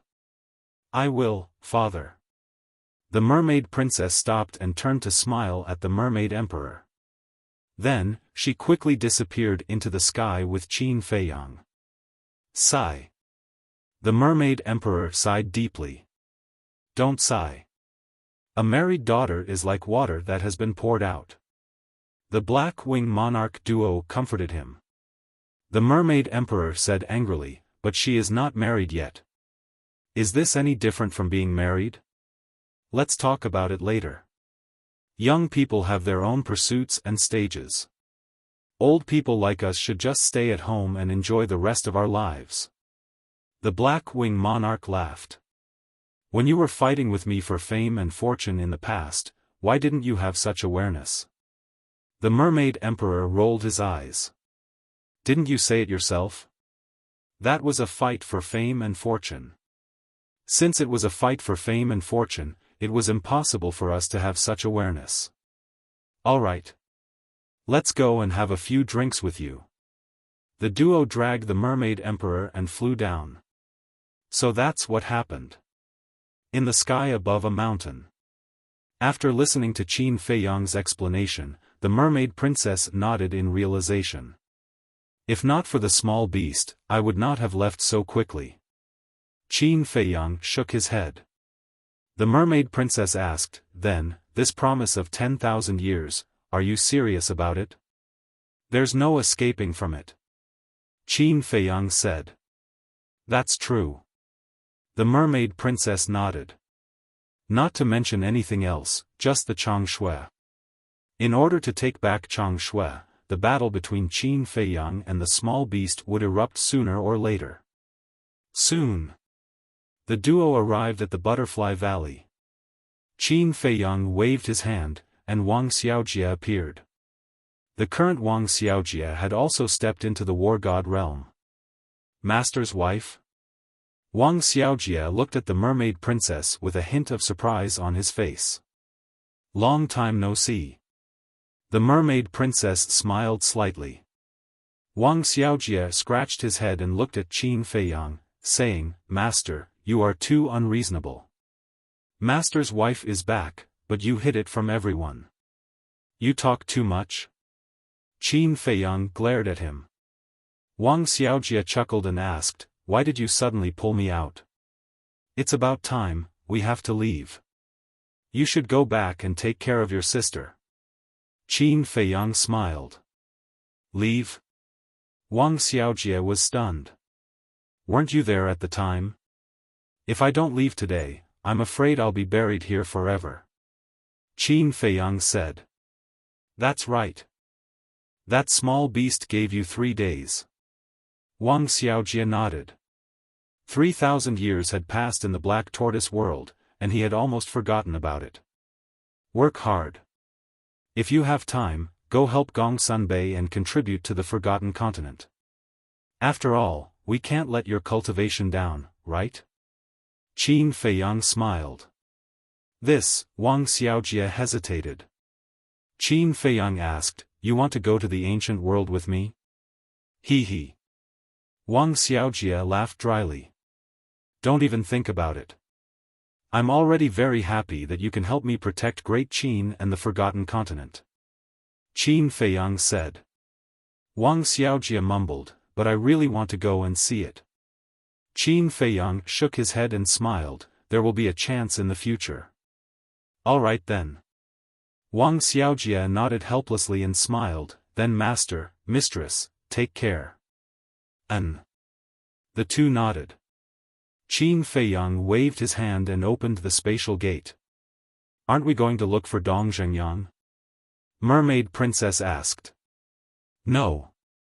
Since he didn't come yesterday, he must be prepared to stay in the Forgotten Continent. Qin Feiyang smiled faintly and pulled Mermaid Princess into the spatial gate. Master, wait, where's Qin Chen? Wang Xiaojia suddenly called out to Qin Feiyang and asked. He has already returned to the Forgotten Continent. Qin Feiyang smiled faintly and disappeared with Mermaid Princess. He has already returned? Wang Xiaojia was stunned. Demon Dragon Island. The statue was still standing by the sea, like a ruler overlooking the entire Great Qin. Beside the statue stood a man and a woman. This man and woman were Dong Zhengyang and Bai Long. Clang! In the sky. Accompanied by a loud sound, a stone door slowly opened. Dong Zhengyang looked up and smiled, it's the spatial gate, he's here. Bai Long glanced at Dong Zhengyang and looked up at the spatial gate, his face full of reluctance. Qin Feiyang and Mermaid Princess walked out hand in hand. When they saw Dong Zhengyang and Bai Long below, they were stunned. After putting away the spatial gate, Qin Feiyang brought Mermaid Princess and landed in front of Dong Zhengyang and smiled, there's no need to specially send me off. Send you off? Dong Zhengyang was stunned. Is it not? Seeing Dong Zhengyang's reaction, Qin Feiyang asked. Of course not. I've specially waited here for you to return to the ancient world together. Dong Zhengyang said. Qin Feiyang was stunned and smiled bitterly, seeing that you didn't go to the imperial palace yesterday, I thought you were going to stay. Yesterday, we originally planned to go to the imperial palace, but thinking that it was a little inappropriate for us to go, we were all outsiders, so we didn't go. Dong Zhengyang said. I see. Qin Feiyang suddenly smiled, looked at Bai Long, and asked with a smile, you're willing to let him go to his death? Bai Long looked at Dong Zhengyang and smiled, although I'm reluctant, as a man, should be responsible. Qin Feiyang smiled. For the first time, he realized that Bai Long's personality was actually quite good. It was just that he was cursed in the past, and his personality became a little extreme. Qin Feiyang looked at Dong Zhengyang and asked, are you ready? Dong Zhengyang smiled faintly, looked at Bai Long, and said, then I'll be leaving. Protect yourself and help to protect Great Qin. Okay. Bai Long nodded and said with a little sob, you must come back alive. Life and death are fated, riches and honor are up to the heavens. If I can really come back alive, I'll openly marry you as Dong Zhengyang and hold a grand wedding ceremony for you. Dong Zhengyang said. I'll be waiting. Bai Long nodded, a weeping beauty. Dong Zhengyang raised his arm, gently wiped away the tears on Bai Long's face, and resolutely turned around and rushed into the sea. We'll meet again. Qin Feiyang smiled at Bai Long, then reluctantly glanced at the land, pulled the Mermaid Princess, and disappeared into the deep sea without looking back. It was also possible that they would never meet again, the teleportation altar to the miracle was in the deep sea. Although the conditions to revive the altar were harsh, it was not difficult for Qin Feiyang back then, let alone now. Soon. They returned to the second level of the miracle. Why are they so fast? Sensing the appearance of the three, the fire python immediately descended in front of them, and was quite surprised. Small Beast has given the order, do we dare to continue to stay? Qin Feiyang smiled bitterly. What? Lord Beast God has been to Great Qin. The fire python was shocked. Yes. Qin Feiyang nodded and said, let's not talk about this. You secretly sent us back to Great Qin. Did small beast do anything to you? No. The fire python shook its head and said with a smile, because of this, I gained a blessing in disguise. A blessing in disguise? Qin Feiyang and the others looked at it suspiciously. Now I'm not only the guardian of the first and second level, but also the guardian of the third level. The fire python laughed. No way. Qin Feiyang and the others looked at each other.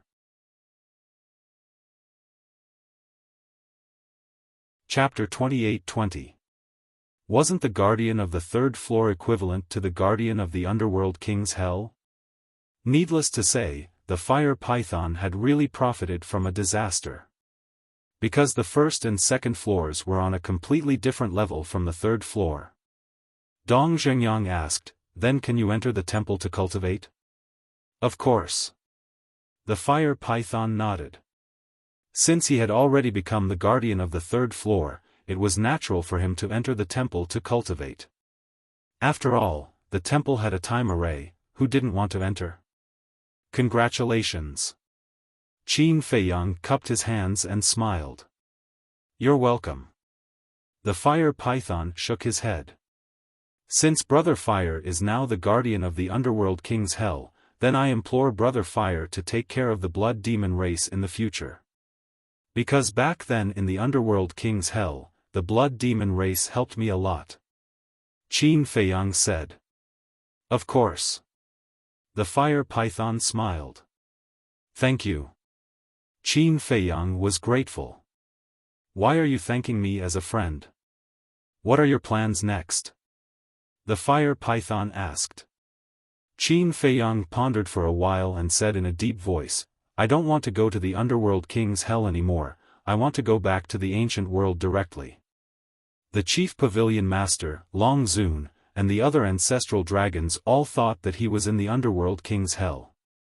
If he were to return to the ancient world now, he would definitely be able to catch them off guard. The most important thing was, if he entered the underworld king's hell, he wouldn't be able to enter the castle to cultivate. The castle's time array was 1,000 years per day.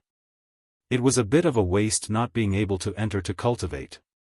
Return to the ancient world? The fire python frowned.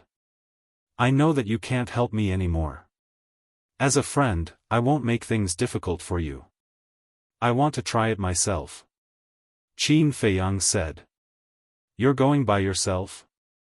The entrance to the ancient world is on the first floor. And you know the rules of the first floor. Once you surpass the War Emperor and enter the first floor, you will be erased by the rule force. Not to mention, you're still at the 9th heaven realm. If you go to the first floor now, you're courting death, do you know that? The fire python quickly said. Rule force. Qin Feiyang looked up at the sky, his eyes to say, why don't we stay on the second floor? Dong Zhengyang said.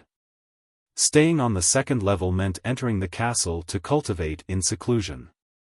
That won't do. If I let you stay on the second floor and Lord Beast God finds out, he will definitely punish me.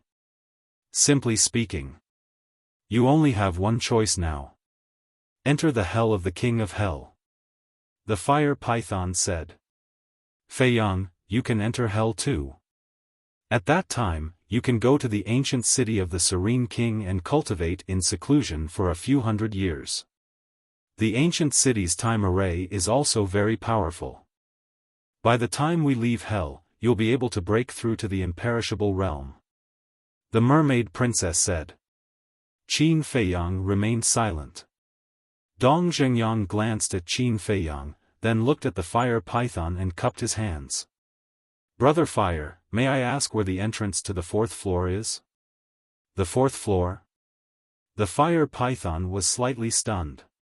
He frowned and asked, why are you suddenly asking about this? I'm just curious. Dong Zhengyang said. In the past few days, I've learned a bit about the Infernal King's Hell. The entrance to the 4th floor is in the east, which is the opposite direction of the Divine Demon Forest. However, to enter the 4th floor, you must first be at the imperishable realm. Otherwise. Other than Lord Beast God, even I can't send you to the 4th floor safely. Because the passage to the 4th floor is filled with a terrifying storm. This storm can kill any living being below the imperishable realm. The fire python said.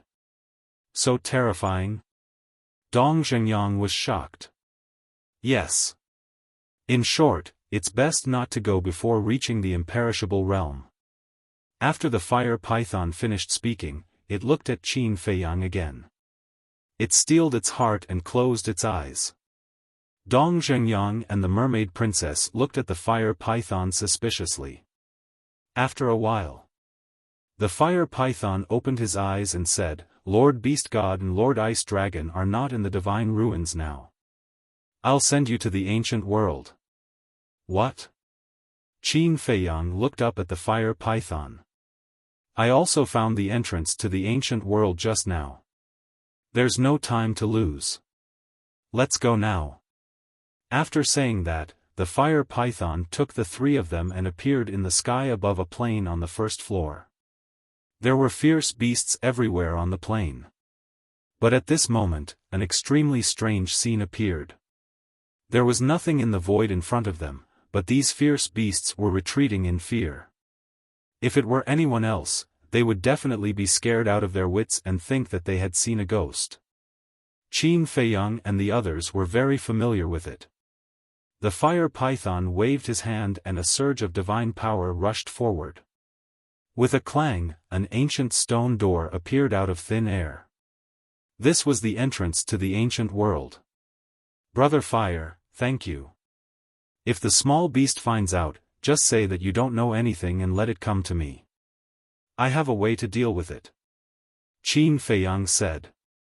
Okay. The fire python nodded and said, take care. I look forward to seeing you next time. I look forward to it too. By the way, tell the madman and Yangli that I have returned to the ancient world.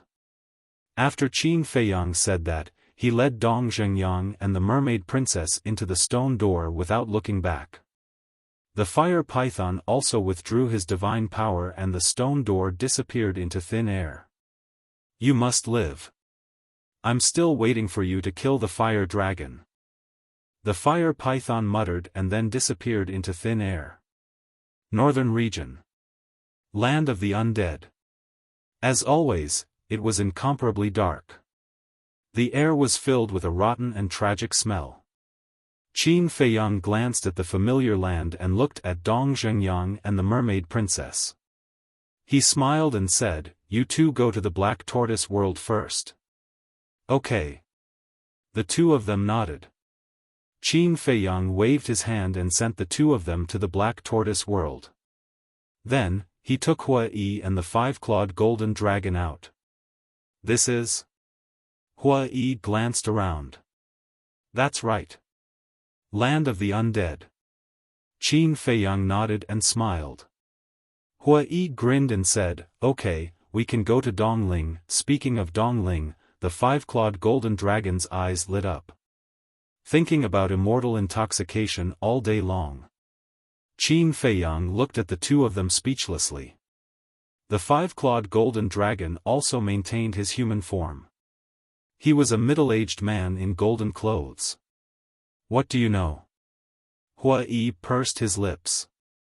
The 3 of them rushed out of the land of the undead and went straight to 9 Heavens Palace. 9 Heavens Palace. Peak of the mountain. An old man in white sat cross-legged in front of the heaven stairway.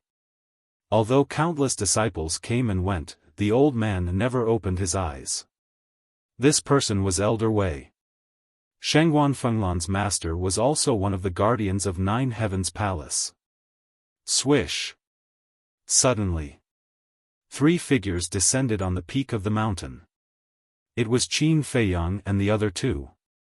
However, Qin Feiyang and Hua Yi had changed their appearances in order not to cause a sensation. Sensing the aura of Qin Feiyang and the other 2, Elder Wei finally opened his eyes. 2 cold lights burst out of his eyes. The disciples who came and went also stopped and looked at the three unfamiliar faces. Elder Wei. Qin Feiyang stepped forward, bowed respectfully, and transmitted his voice, "I am Qin Feiyang."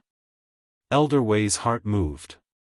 He turned to look at the disciples next to him and waved his hand. "What are you all looking at?" The group of disciples suddenly dispersed. Elder Wei retracted his gaze and looked at Hua Yi and the five-clawed golden dragon, frowning. "Which one of you is the vice palace master?" "Me," Hua Yi said. Elder Wei immediately looked at Hua Yi, his face full of anger, and secretly said, "No matter what, you are still the vice palace master. How can you run around all day? Don't I have you guys here? Why should I stay in Nine Heavens Palace?"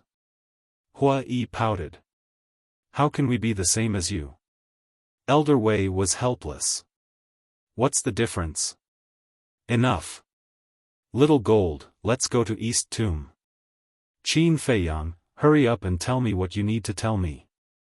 Hua Yi left a sentence and went straight to the teleportation altar above the stairway with the five-clawed golden dragon.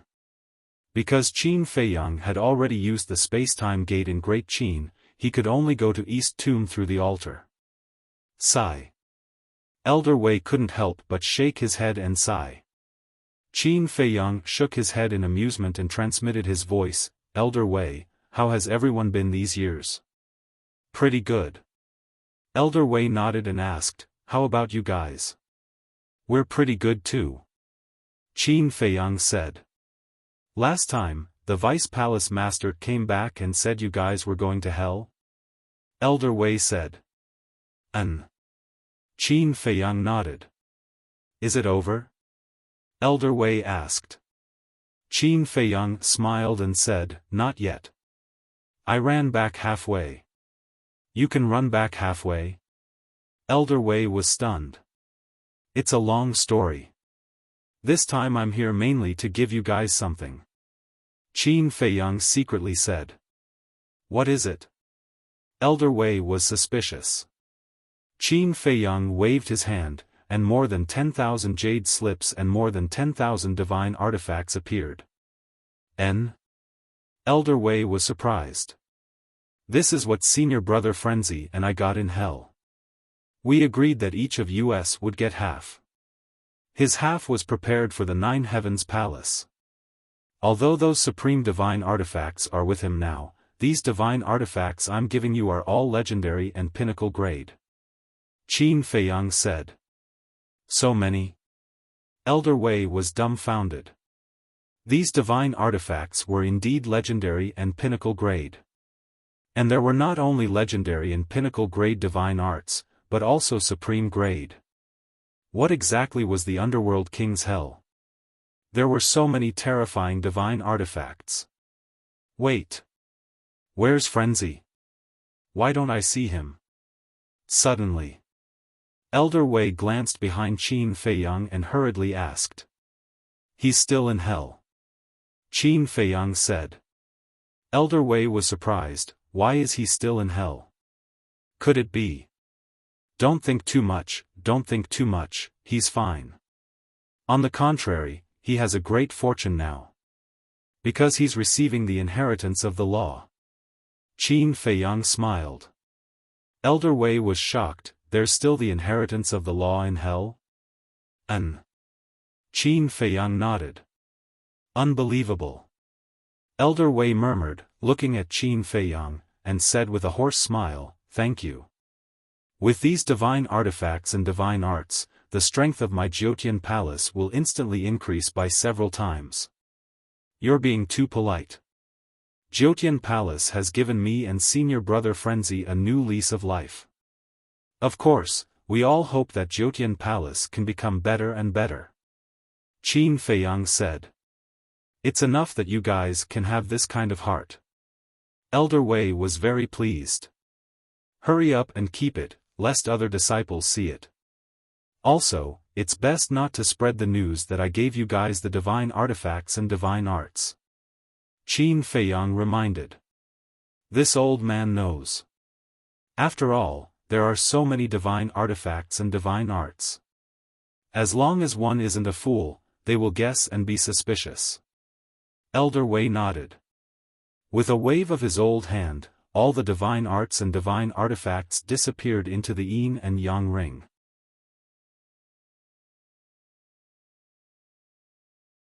Chapter 28-21.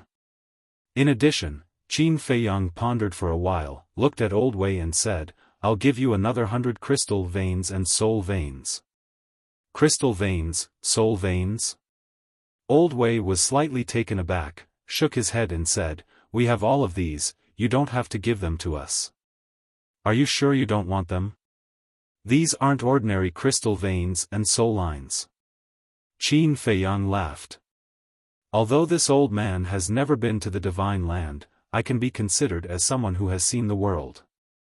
Other than the divine level soul veins and crystal veins, they are nothing in my eyes." Old Wei chuckled. Qin Feiyang was stunned. Did Old Wei think that he was going to give him the soul veins and crystal veins below the divine level? If it's rank 1 or 2 divine level soul veins and crystal veins, this old man can still consider it. Old Wei said again. "Old senior, you're looking down on this junior." Qin Feiyang shook his head and smiled bitterly. A mere rank 1 or 2 divine level soul veins and crystal veins, he couldn't take them out. Looking at Qin Feiyang's reaction, Old Wei couldn't help but be suspicious. Could it be that it was more than rank 1 or 2? "Come with me, elder." Qin Feiyang didn't explain much, turned around and landed in a valley below, and transmitted his voice, "Fire Lotus, are you ready? Is it necessary?" Fire Lotus asked secretly. "Of course. You and Hua Yi have helped me so much all these years. What's a mere crystal vein and soul vein?" Qin Feiyang laughed secretly. "That's right. Giving the crystal vein and soul vein to 9 Heaven Palace was all because of Fire Lotus and Hua Yi. Especially Fire Lotus, who had been helping him all these years. It could be said that without Fire Lotus, there wouldn't be the current Black Tortoise realm. Because the current Black Tortoise realm was created by Fire Lotus. So, putting himself in their shoes, he naturally wouldn't mistreat Fire Lotus and 9 Heaven Palace. "All right." Fire Lotus responded. Soon, Qin Feiyang waved his hand, and 100 crystal veins and soul veins appeared. "This is..." Elder Wei stood beside Qin Feiyang. At first, he didn't think much of it, but when he saw these crystal veins and soul lines with his own eyes, he was shocked. Even though he was knowledgeable and experienced, he couldn't help but be shocked when he saw the 100 crystal veins and spirit veins. This was because he discovered that he couldn't see through the levels of these crystal veins and soul veins. "These are all rank 8 deities." Qin Feiyang smiled. "Level 8.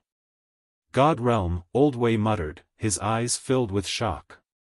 "You couldn't find a single crystal vein and soul vein of this level in the entire 4 regions. Perhaps it was rare even in the divine land." When he came back to his senses, Elder Wei hurriedly waved his hand and said, "This is too precious. I don't deserve it. Why are you being so polite with me?" Qin Feiyang smiled faintly. "This old man is not being polite with you. You're facing dragons now. What you need the most is cultivation resources. This kind of supreme treasure is the most helpful to you. Don't give it to us. It's a waste." Elder Wei shook his head. Taking out 100 rank 8 spirit veins and crystal veins in one go was simply too shocking. Spirit veins and crystal veins of this level were legendary existences in his eyes. "I still have a lot." Qin Feiyang smiled. "A lot?" Elder Wei was stunned. "Yes. Back in the divine land, I snatched a lot of crystal veins and soul veins. And now, the time rule of the Black Tortoise realm is 1,000 years, so they've all evolved to rank 8 deities." Qin Feiyang said. 1,000 years in a day. The corner of Elder Wei's mouth twitched. These were all monsters. After pondering for a while, he said, "Well, this old man won't stand on ceremony with you." It would be a lie to say that he wasn't tempted by the rank 8 deities' soul veins and crystal veins. It was only because he considered that Qin Feiyang and the others needed more crystal veins and soul veins, so he refused. But now, since Qin Feiyang said that he had a lot, he certainly didn't stand on ceremony. Qin Feiyang thought for a while and asked, "How is Shangguanqiu now?" She went to the Divine Land a long time ago." Elder Wei said. "What? She went to the Divine Land?" Qin Feiyang frowned. "Yes. The last time the Pavilion Master went to the Divine Land, he took Shangguanqiu with him. The Pavilion Master came back and said that Shangguanqiu chose to stay in the Divine Land." Elder Wei said. Qin Feiyang frowned and said, "Why did they go to the Divine Land? Didn't they tell you before that the Chief Pavilion Master would go to the Divine Land every 100 years? Elder Wei asked. Qin Feiyang thought for a while and nodded. "Yes, but it's been so long that I forgot." It was the Deputy Pavilion Master who told him this. Therefore, he went to the Deputy Pavilion Master to inquire about the dragons. The Deputy Pavilion Master told him that if he really wanted to go to the Divine Land, he could go together with the Pavilion Master. Qin Feiyang also asked how long it would take for the Pavilion Master to go to the Divine Land.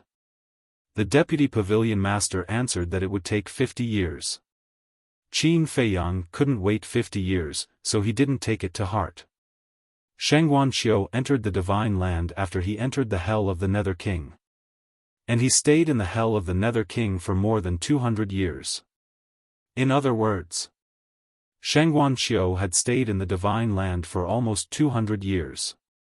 Why did she stay in the Divine Land? Qin Feiyang frowned. Elder Wei sighed. Do you still need to think about it? Any sensible person knows that she must have done it for you. Silly woman.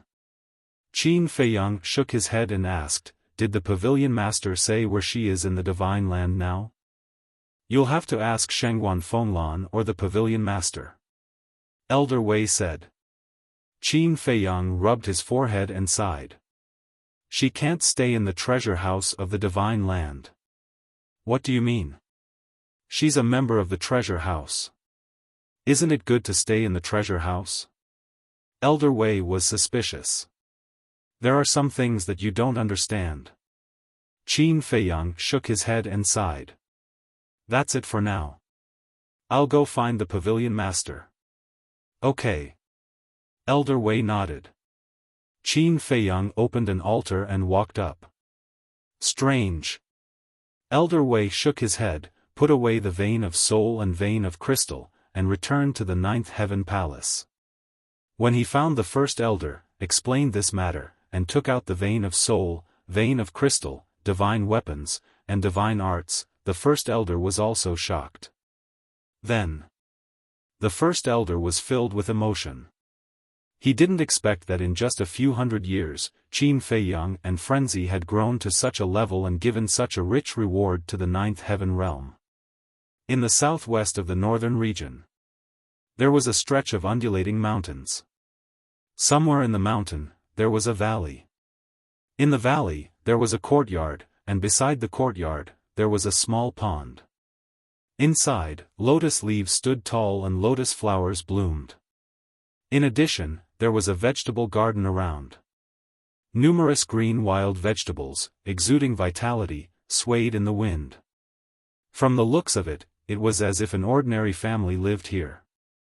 Everything appeared ordinary and plain. However, when Qin Feiyang came here and looked at the courtyard in front of him, his face was full of respect. Huff! Taking a deep breath, Qin Feiyang recovered his true appearance and bowed. Junior Qin Feiyang requests to see the Pavilion Master. Duh. At that moment, a burst of hurried footsteps sounded, and a woman walked out of the house. The woman was about 35 or 36 years old, wearing a red dress. Her black hair was tied up high, with an exquisite jade hairpin in the middle, looking dignified and virtuous. Moreover, she was very kind, without any threatening aura. Although there were crow's feet at the corner of her eyes, whether it was her figure or skin, they were all like a young girl.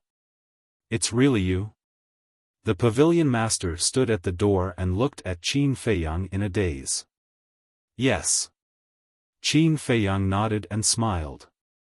The pavilion master walked quickly to Qin Feiyang and asked, "Didn't you go to the hell of Hades?" "I just came back." Qin Feiyang said. "That's not right. I heard that this hell of Hades can only come out after 1,000 years. Are you really Qin Feiyang?" The pavilion master frowned. Qin Feiyang took out a heaven's eye stone, held it in his hand, and said with a wry smile, "It's real."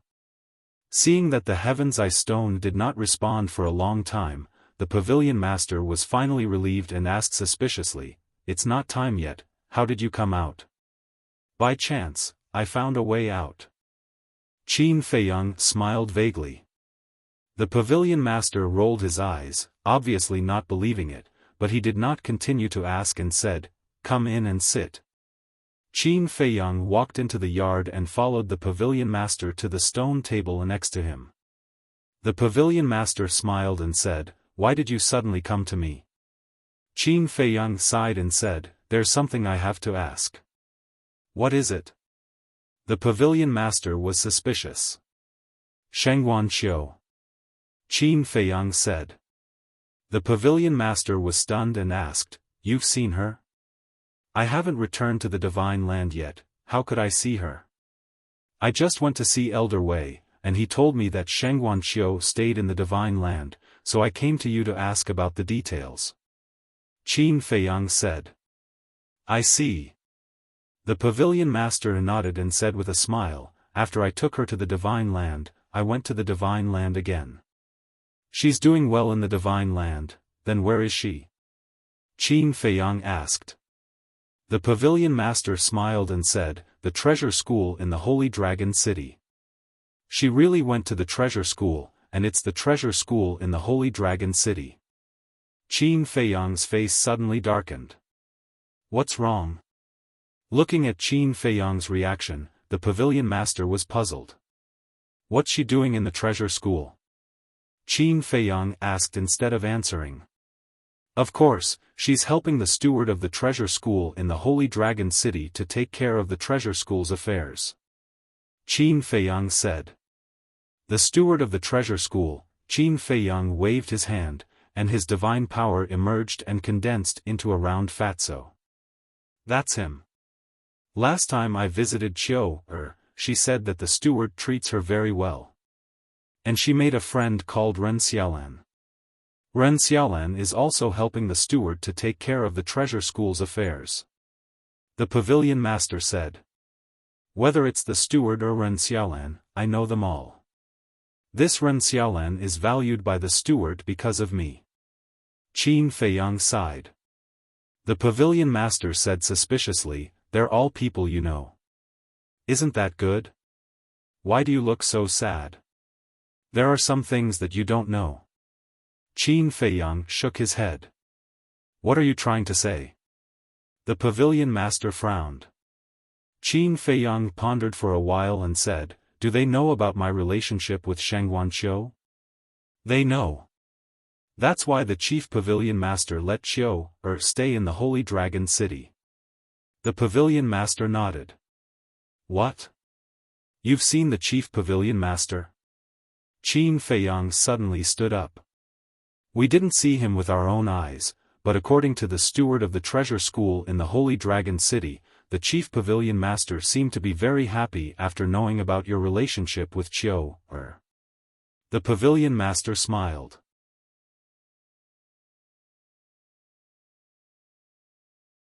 Chapter 28-22. She was worried that she couldn't deal with me, and now you're giving her such a good bargaining chip. Of course, she's happy. Qin Feiyang snorted. Deal with you? Bargaining chip?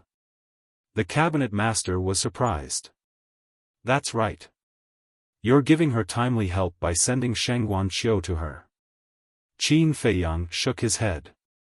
What do you mean by that? The cabinet master was confused. Don't you understand? The chief cabinet master and I are enemies. You're just causing trouble for me. Qin Feiyang said angrily. If he didn't know the cabinet master well, he would have suspected that the cabinet master was deliberately targeting him. What? Your enemies? The cabinet master was surprised. That's right. Qin Feiyang nodded. After calming down, he asked, You've been to the Divine Land. You should have heard of the dragon-slaying palace, right? I've heard a little about it. The cabinet master said. The dragon-slaying palace has 4 sovereigns. 2 of them are my 2 ancestors. Of the remaining 2, one is Supreme Cloud and the other is Supreme Beast. Supreme Beast has already submitted to me. Now, only Supreme Cloud is left. Supreme Cloud is the chief cabinet master of the treasure school. Qin Feiyang said. The chief cabinet master is one of the 4 sovereigns of the dragon-slaying palace? The cabinet master was shocked. Yes. Although she's a sovereign of the dragon-slaying palace, she's tried to get rid of me more than once because of her ambition. She even fought with me in the Nether King's Hell. But in the end, she died in the hands of senior brother Lunatic. Think about it. Now that you've sent Shengguan Qiu to her, how can she not be happy? Qin Feiyang said. How could this be? The cabinet master murmured. Shengguan Qiu was not only her disciple, but also her biological daughter. But now, she had pushed Shengguan Qiu into the fire pit. Wait. Since the chief cabinet master is dead, does that mean Yu's crisis no longer exists? The cabinet master asked. It's not as simple as you think. Supreme Cloud's divine soul's hell before she went there.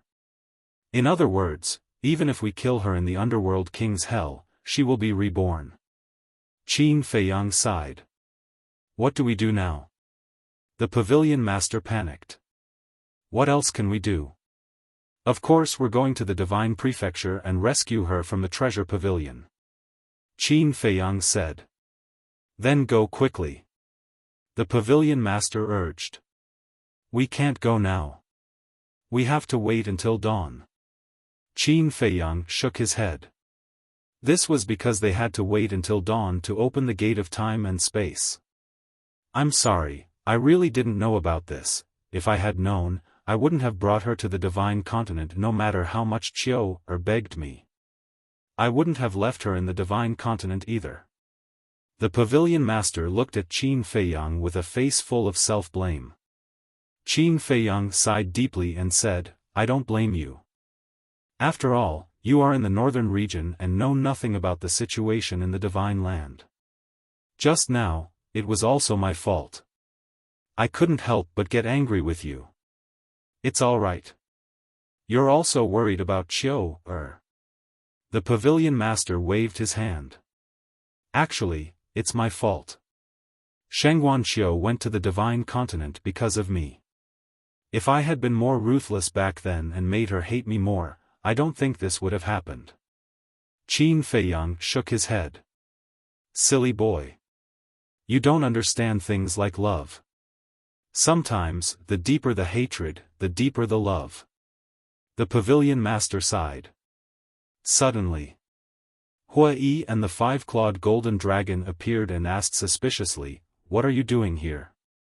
Qin Feiyang looked up at the 2 of them and asked in surprise, Why are you here? We came back from Dongling and heard from Old Man Wei that you hurriedly came to find the pavilion master, so we came to see if something had happened. The 2 of them landed beside Qin Feiyang and asked. Qin Feiyang asked, So, you've already gotten the immortal wine? Of course.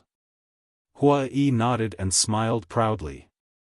And this time, we've completely emptied the wine cellar of the Heaven Immortal Tower.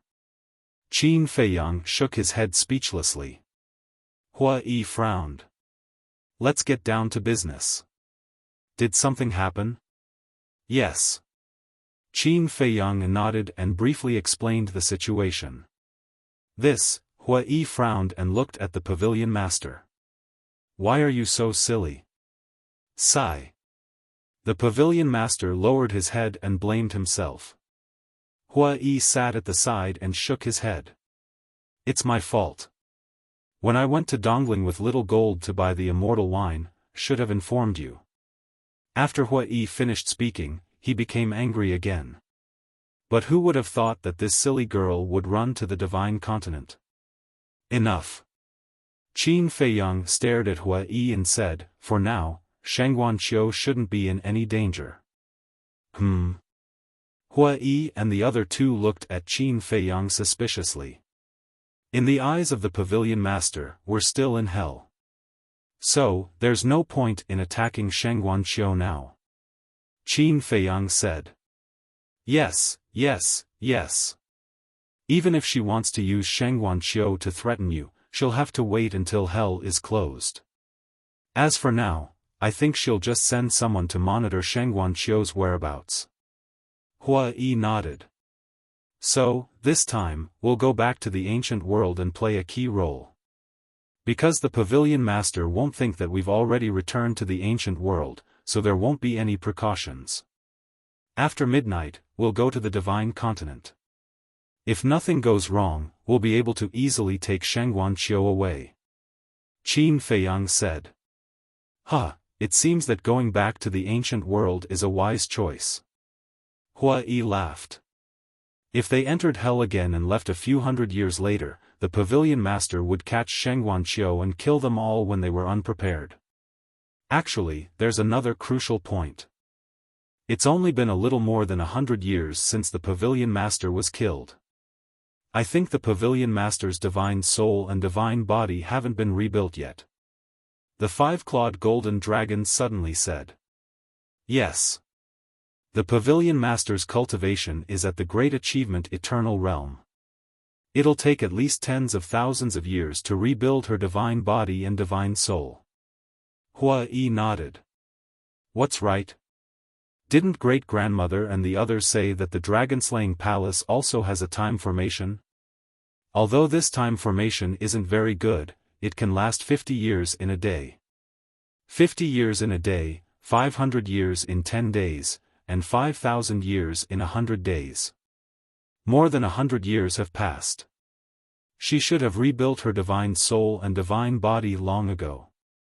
Qin Feiyang said. You didn't think of this, did you? Hua Yi smiled proudly. What do you mean? Qin Feiyang looked at him suspiciously. Think about it. She didn't trust Qin Badian and Lu Zhengyang. Why would she put her split divine soul in the dragon-slaying palace? Then don't mention entering the dragon-slaying palace to rebuild her divine soul and divine body. You should know that your two ancestors aren't good people. If they knew this, would they let go of this opportunity? Definitely not. So, the chief pavilion master doesn't dare to enter the dragon-slaying palace to rebuild her divine body and divine soul. Hua Yi smiled. That makes sense. Qin Feiyang nodded. So I'm sure that she hasn't rebuilt her complete divine soul and divine body. And this is an opportunity for us. We can directly control her divine soul. If she doesn't surrender, we'll destroy her. Hua Yi sneered. Qin Feiyang pondered for a while and said, it's useless to say this now. What if she has other ways? Let's wait until we reach the divine land. Hua Yi smiled and said, okay, I'll go back and see Lan, Qin Feiyang said, don't tell her about Shangguan Qiu's current situation. Do I need you to remind me? Hua Yi glanced at Qin Feiyang indifferently, opened an altar, and left without looking back. Qin Feiyang thought for a while and waved his hand. Qin Chen appeared in front of him. Qin Feiyang pointed at the woman and said, this is the pavilion master of the treasure pavilion. You should call her senior. Greetings, senior. Qin Chen bowed respectfully. He is? The pavilion master glanced at Qin Chen and then looked at Qin Feiyang suspiciously. He's one of my Qin Feiyang glanced at Qin Chen with a hint of hesitation in his eyes. Finally, he looked at the pavilion master and smiled. He's my disciple. Disciple? Qin Chen was stunned. The pavilion master was also surprised. She looked up at Qin Chen and smiled. You're lucky to be able to become Qin Feiyang's disciple. Qin Chen wanted to say something but stopped. The five-clawed golden dragon shook his head helplessly and said, Silly boy, why aren't you greeting your master? Okay. Qin Chen came back to his senses and quickly knelt on the ground, saying respectfully, Disciple greets master. Get up. Little Gold, since you're free now, take him to the north region and let him see the scenery of the ancient world. Qin Feiyang said. Okay. The five-clawed golden dragon nodded and picked up Qin Chen as if he was picking up a chick, disappearing into the distance. The pavilion master looked at the back of the five-clawed golden dragon and asked suspiciously, Feiyang, who is this little gold? Why do I feel that his aura is very strong? His real body is a five-clawed golden dragon, and his cultivation is also in the eternal realm. I subdued him in the divine land. Qin Feiyang smiled. Five-clawed golden dragon. The pavilion master was shocked. The five-clawed golden dragon was a divine dragon with an extremely orthodox bloodline power. Even among the dragons, it was rare. Qin Feiyang had subdued a five-clawed golden dragon. Did the dragons know about this? Would they come to find trouble with him? Don't worry. The dragons wouldn't dare to find trouble with me even if they knew. Qin Feiyang smiled confidently.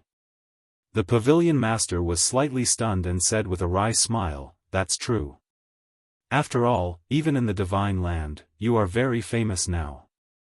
Thinking back to when Qin Feiyang first appeared in the northern region, he didn't have any cultivation at all. If it weren't for his clever mind, he would have died long ago. But now, he had stepped into the greater ninth heaven realm. This speed was really too fast for others to catch up with. Qin Feiyang suddenly transmitted a voice to Dan Wangkai in the castle, refine a Triyuan True Spirit elixir for me. I have it ready-made. Dan Wangkai was looking for herbs in the herb field. When he heard Qin Feiyang's voice, he immediately responded. Then give it to me. I can raise my cultivation to the peak of the ninth heaven realm. Qin Feiyang transmitted his voice. Okay. Dan Wangkai responded, took out a jade box, and took out an elixir. Outside. Qin Feiyang's mind moved, and the elixir appeared in his hand out of thin air. This was the Triyuan True Spirit elixir. Gold, purple, and silver, like three ribbons, intertwined together, looking extremely beautiful. There were also three dragon-shaped elixir chi lingering on it. What kind of elixir is this? The pavilion master looked at the Triyuan True Spirit elixir curiously. An elixir that can help me break through my cultivation. Qin Feiyang chuckled and put the Triyuan True Spirit elixir into his mouth. Boom! Soon. A surge of majestic energy exploded within his body. Qin Feiyang's aura also burst out uncontrollably. In less than 3 breaths. His cultivation suddenly soared to the peak of the ninth heaven realm. However, right at the moment when he thought that it was the end, his cultivation began to soar once again. What's going on? Qin Feiyang was surprised. Young master, I forgot to tell you. This Triyuan True Spirit elixir is the same as the Chaos Divine elixir and the Yin-Yang Chaos elixir. The Triyuan True Spirit elixir with 3 dragon-shaped elixir chi has a 30% chance of increasing one's cultivation by 2 small realms. Dan Wangcai's voice suddenly sounded in Qin Feiyang's mind. Why didn't you say so earlier? Qin Feiyang said angrily. If he had said so earlier, he would have refined one himself. This way, there would be a 40% chance. Because at that time, he didn't look at the elixir recipe very carefully, so he didn't know there was such a thing. I thought you knew. Dan Wangkai chuckled. You guy. Qin Feiyang felt helpless. Feeling the soaring aura, he was extremely nervous. If he could suddenly reach the peak of the ninth heaven realm, it would undoubtedly save a lot of time. And now, what he needed the most was cultivation. Because the peak of the ninth heaven realm was a threshold. Once he stepped into the peak of the ninth heaven realm, he was only one step away from the half-step invincible realm. Boom! Time passed breath by breath. Under Qin Feiyang's nervous expectation, his cultivation suddenly soared to the peak of the ninth heaven realm. Great! Qin Feiyang also excitedly slapped the stone table and suddenly stood up. His face was full of excitement. This time, even the white-eyed wolf would be speechless. After all, there was only a 30% chance. No way. At the same time, the pavilion master sitting opposite him was also dumbfounded. He actually broke through 2 small realms in a row. What kind of elixir was this? It was unbelievable. One had to know. This was the ninth heaven realm. Not the god of war or the divine lord. It was incredible. If this elixir was auctioned, wouldn't it cause a frenzy among the people of the 4 major regions? No, it would be a bloodbath.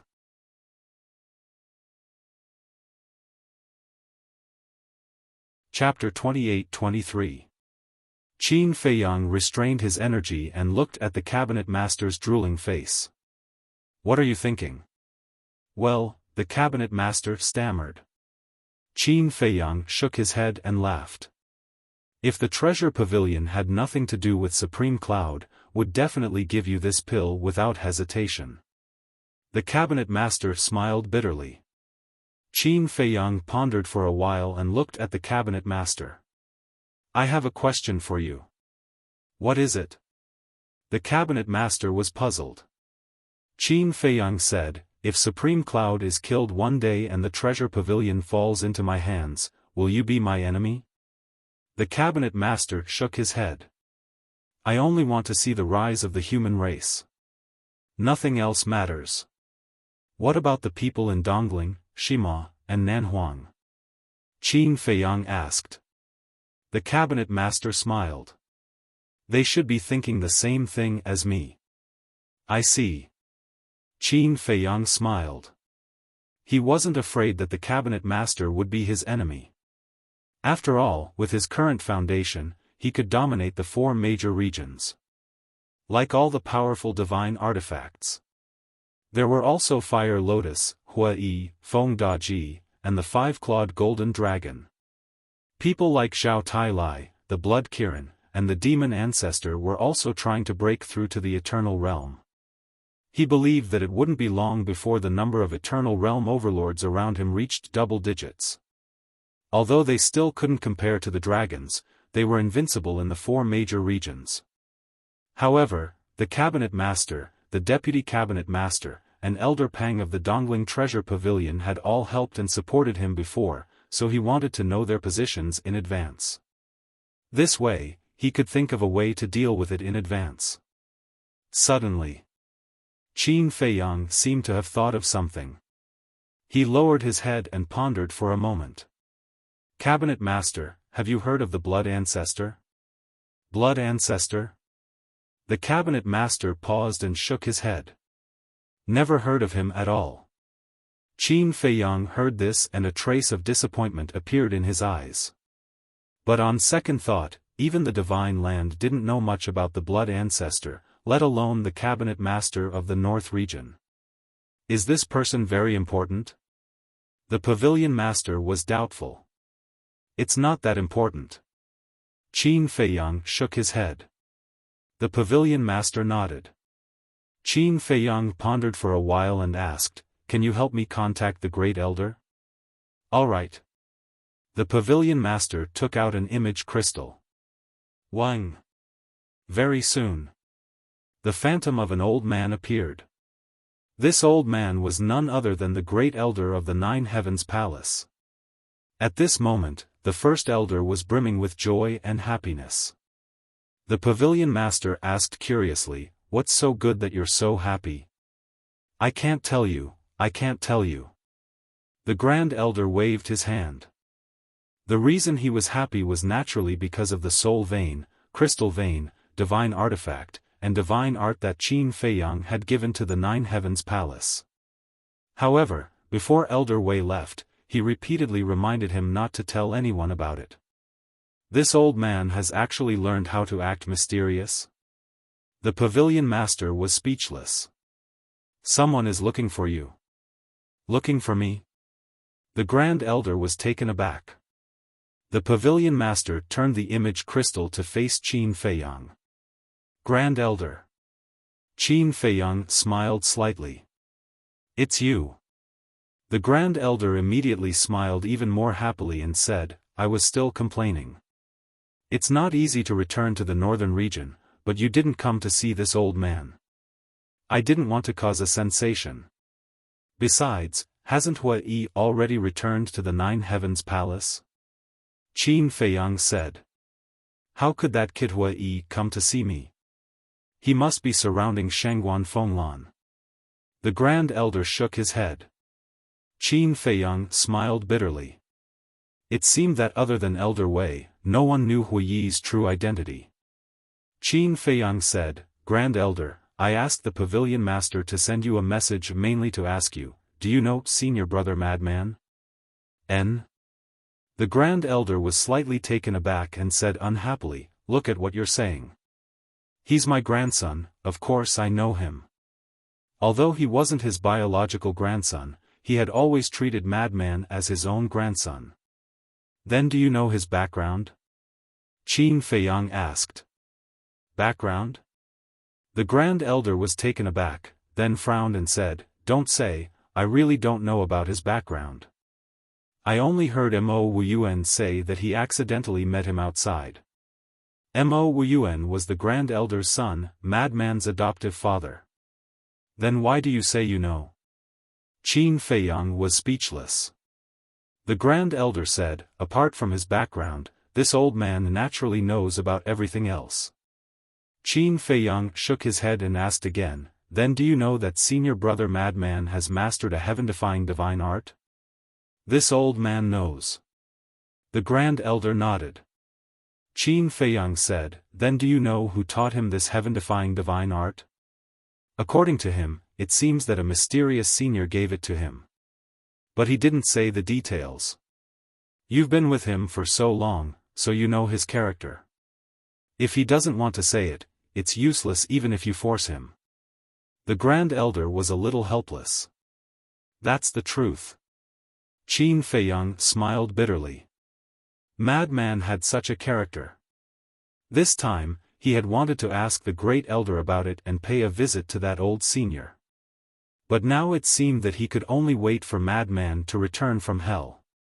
The Grand Elder asked suspiciously, "Why did you suddenly think of investigating this kid's background?"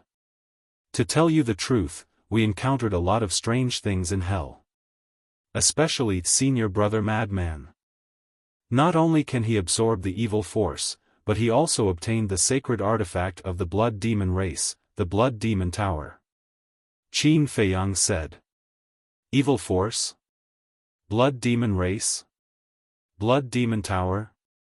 The Grand Elder and Pavilion Master looked at Qin Feiyang in a daze. What were these things? The Blood Demon race is the ruler of hell. The Blood Demon Tower is a heaven-defying divine artifact. As for the evil force, let me put it this way, even the ancestral dragons can't refine and absorb it, but not only can Senior Brother Madman refine it, he can also use it for cultivation. Don't you think this is strange? And I heard from Senior Brother Madman that the old senior who gave him the heaven-defying divine art told him that if he had the chance to enter hell, he must enter. So I personally think that all of this is related to this old senior. Originally, Senior Brother Madman and I agreed that after leaving hell, we will visit that old senior together. But now, Senior Brother Madman is still in hell because he is receiving the inheritance. So I thought, why don't we visit this old senior first? So I asked Pavilion Master to send you a message, asking if you know where this person lives? But now it seems that we have to wait for Senior Brother Madman to return from hell to find him. Qin Feiyang shook his head regretfully. So that's how it is. The Grand Elder suddenly understood and shook his head. I really can't help with this matter. It's okay. Qin Feiyang waved his hand. Then do you want to come to Nine Heavens Palace to take a look? The Grand Elder asked with a smile. I won't cause trouble for you. Qin Feiyang shook his head. All right then. Come back and take a look when you have time. The Grand Elder said. Qin Feiyang nodded. After the conversation ended, Pavilion Master put away the image crystal and asked curiously, what kind of inheritance did Madman receive in hell? The inheritance of the power of law. Qin Feiyang said. The inheritance of the power of law? The corner of Pavilion Master's mouth twitched. You only know how to joke. I'm not joking with you. Qin Feiyang said. Is it true? Pavilion Master was slightly stunned and frowned. Of course. Qin Feiyang nodded. Pavilion Master's heart suddenly surged. There was even the inheritance of the power of law. What kind of place was hell? In the blink of an eye. Dawn was approaching. Whoosh. Hua Yi finally returned. Qin Feiyang transmitted his voice. You haven't told everyone your identity yet? Hua Yi was originally very happy and seemed to be getting along well with Shengguan Fenglan, but when he heard Qin Feiyang's words, he suddenly cried and sighed. How would I dare to say it? Qin Feiyang secretly said, then you can't continue to hide it like this. Of course I know. But I'm really worried that when Lan knows my identity, she will fall out with me. Hua Yi frowned. You can only deal with this matter as you see fit. I can't help you. Qin Feiyang shook his head. Sigh. I'm just looking for trouble.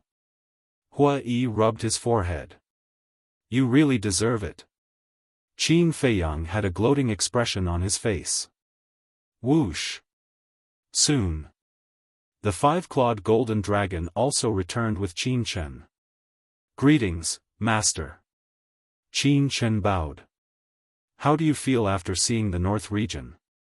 Qin Feiyang looked at Qin Chen and asked with a smile. Beyond imagination. Qin Chen shook his head, his face full of shock. Just the northern region alone was bigger than Great Qin and the Forgotten Continent combined. Not to mention the strong warriors, there were as many war gods as dogs. It could be said that Great Qin and Forgotten Continent were on a completely different level compared to the ancient world. Ignorant. A mere north region can shock you to this extent. Then when you reach the Divine Continent, won't your eyeballs pop out? Hua Yi looked down on him. Qin Chen did not refute, and said, I don't have much knowledge to begin with. Hua Yi was stunned. He thought that Qin Chen would talk back, but he did not expect him to admit it. This kid was not bad. His personality was more down-to-earth, and he did not have the feeling of biting off more than he could chew. Qin Feiyang looked at the night sky. Dawn had arrived. Then Qin Feiyang stood up, looked at the Pavilion Master, and cupped his hands. Thank you, Senior, for your hospitality today. What hospitality? I'm just chatting with you. The Pavilion Master stood up and smiled, and then said in a deep voice, no matter what, please save Qiu and take good care of her. I will. Qin Feiyang nodded and took out the gate of time and space. Clang. With the influx of divine power, the gate of time and space quickly recovered. Whoosh. Looking at the opened gate of time and space, Qin Feiyang took a deep breath. A cold light flashed in his eyes, and he said, let's go. With that, he stepped into the gate of time and space. Hua Yi and Qin Chen nodded to the Pavilion Master and also entered the gate of time and space. Sigh. When the gate of time and space disappeared, the pavilion master sat alone under the night sky, sighing.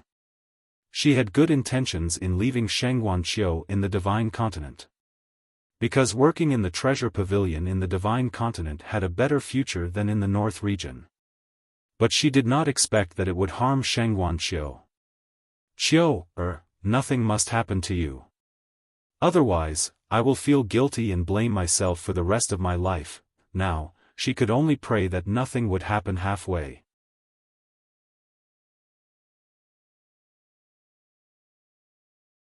Chapter 28-24. China. Cloud Mountain Village. The appearance of the Gate of Time and Space would not cause any commotion. After all, a few hundred years had passed, and the original ruins had been covered. Cloud Mountain Village had now become a green mountain and clear water. Whoosh! Qin Feiyang put away the Gate of Time and Space and scanned the mountains below. The matter of Li Feng involuntarily surfaced in his mind. Ancestor Shui, where was this peerless figure from the previous era hiding? This is China? Qin Chen looked around curiously. Apart from the rich essence energy, it didn't look any different from other places. Go to the Black Tortoise world first and find Fire Lotus to get a few supreme godly arts. Cultivate well. Now that you have such good cultivation conditions, hurry up and break through to the imperishable realm. Qin Feiyang turned to look at Qin Chen. Qin Chen nodded. He could see that his master had great expectations of him, so he couldn't let his master down no matter what. Qin Feiyang waved his hand and sent Qin Chen to the Black Tortoise world. Then he took out all the godly arts and artifacts and handed them all to Fire Lotus. He had originally planned to leave these godly arts and artifacts for the people of the Black Tortoise world. As for how to give them to the people of the Black Tortoise world, Fire Lotus had its own way of dealing with them, so he didn't need to ask. Then what's next? Hua Yi turned to look at Qin Feiyang. If you ask me, let's loot the Dragon God Palace first. The five-clawed golden dragon said. You're really savage. Hua Yi was speechless. Qin Feiyang also looked helplessly at the five-clawed golden dragon. He pondered for a moment and said, I'll go to Holy Dragon City to take a look. You guys go and find out about Yi Zhong and the dragons. There's also Wang Ming. We have to get in touch with him. Supreme Cloud still doesn't know that Wang Ming has already submitted to me. He'll definitely treat him as his confidant. So as long as we find Wang Ming, we'll know Supreme Cloud's current situation like the back of our hand. Qin Feiyang added a few more sentences. That makes sense. Hua Yi nodded. He raised his head to look at the night sky and said, all right, let's split up and meet up at Black Tortoise Mountain after daybreak. Yes. Qin Feiyang nodded. He activated the altars and headed straight for Holy Dragon City. Although according to his judgment, Shangguanqiu would not be in danger for the time being, judgment was just judgment. No one knew the real situation, so it was better to be careful. Under the night sky, Holy Dragon City was like a giant black beast, exuding an aura that made one's heart palpitate. Qin Feiyang stood on top of a mountain not far from the city and looked at the Holy Dragon City. Whoosh! Suddenly, with a wave of his hand, Yi Cheng, Wang Daoyuan, and Li Changhe appeared. Young master. Wang Daoyuan and Li Changhe bowed. Go and find Jiang Dafei immediately. I want to know everything that has happened in the Divine Prefecture all these years. And, by the way, ask him how he's doing with the task I gave him before he left. Qin Feiyang said. Yes. The two of them responded respectfully and snuck into the Holy Dragon City like ghosts. Qin Feiyang turned to look at Yi Cheng and said with a smile, it's not convenient for me to go to the Divine Dragon Island now. You can go and see your brother yourself. Yi Cheng was slightly taken aback, and then a trace of hesitation appeared on his face. Are you afraid to see him? Qin Feiyang asked with a smile. Yes. Yi Cheng nodded. He didn't care before because he didn't say so. But now, Yi Zhong already knew that he followed Qin Feiyang, so he couldn't help but feel a little guilty when he saw Yi Zhong again. Because Yi Zhong was very majestic in his heart. Qin Feiyang pondered for a while and said, "Why don't you take an incredible divine artifact with you?" He was also afraid that Yi Zhong would forcibly detain Yi Cheng. In that case, he would have one less warlord. After all, Yi Cheng had stepped into the half-step imperishable realm and was a first-class expert in the entire divine prefecture. An incredible divine artifact? Yi Cheng was slightly stunned and said with a wry smile, "That's too exaggerated. Forget it. If my brother knew, he would think that I went to show off to him. Okay then, be careful. Also, if there's a chance, find a way to get Yi Shui, and the old man out of the Divine Dragon Island," Qin Feiyang said. Before entering the Nether King's Hell, Yi Zhong sent Yi Shui, and the old man to the Divine Dragon Island. At that time, Yi Zhong did this for the sake of their safety. But now, it became a hidden danger. Why? Yi Cheng was suspicious. If you can't persuade Yi Zhong, then I can only carry out my plan. And this plan of mine will put their lives in danger. In the Nether King's Hell, Qin Feiyang had already made arrangements. It was the video he had recorded when he met Yi Zhong in the giant Dragon Mountain range. This video was the core of the plan. When this video was released, it would definitely arouse the anger of the dragons. When the time came, even if Yi Zhong explained, he would not be able to clear his name. Yi Shui, and the old man on the Divine Dragon Island would naturally be in danger. Because the dragons would not let anyone who betrayed them go. Even though Yi Zhong had a close relationship with Longzuan. Yi Cheng heard this and looked at Qin Feiyang, saying in a deep voice, "I will make the arrangements. Then go quickly." Qin Feiyang waved his hand. Yi Cheng took a deep breath, opened a teleportation altar, and left. Qin Feiyang turned around and looked at Holy Dragon City. His dark eyes flickered with light. The divine land should be very peaceful while I was away. But now, I'm back. Soon, it will be lively again.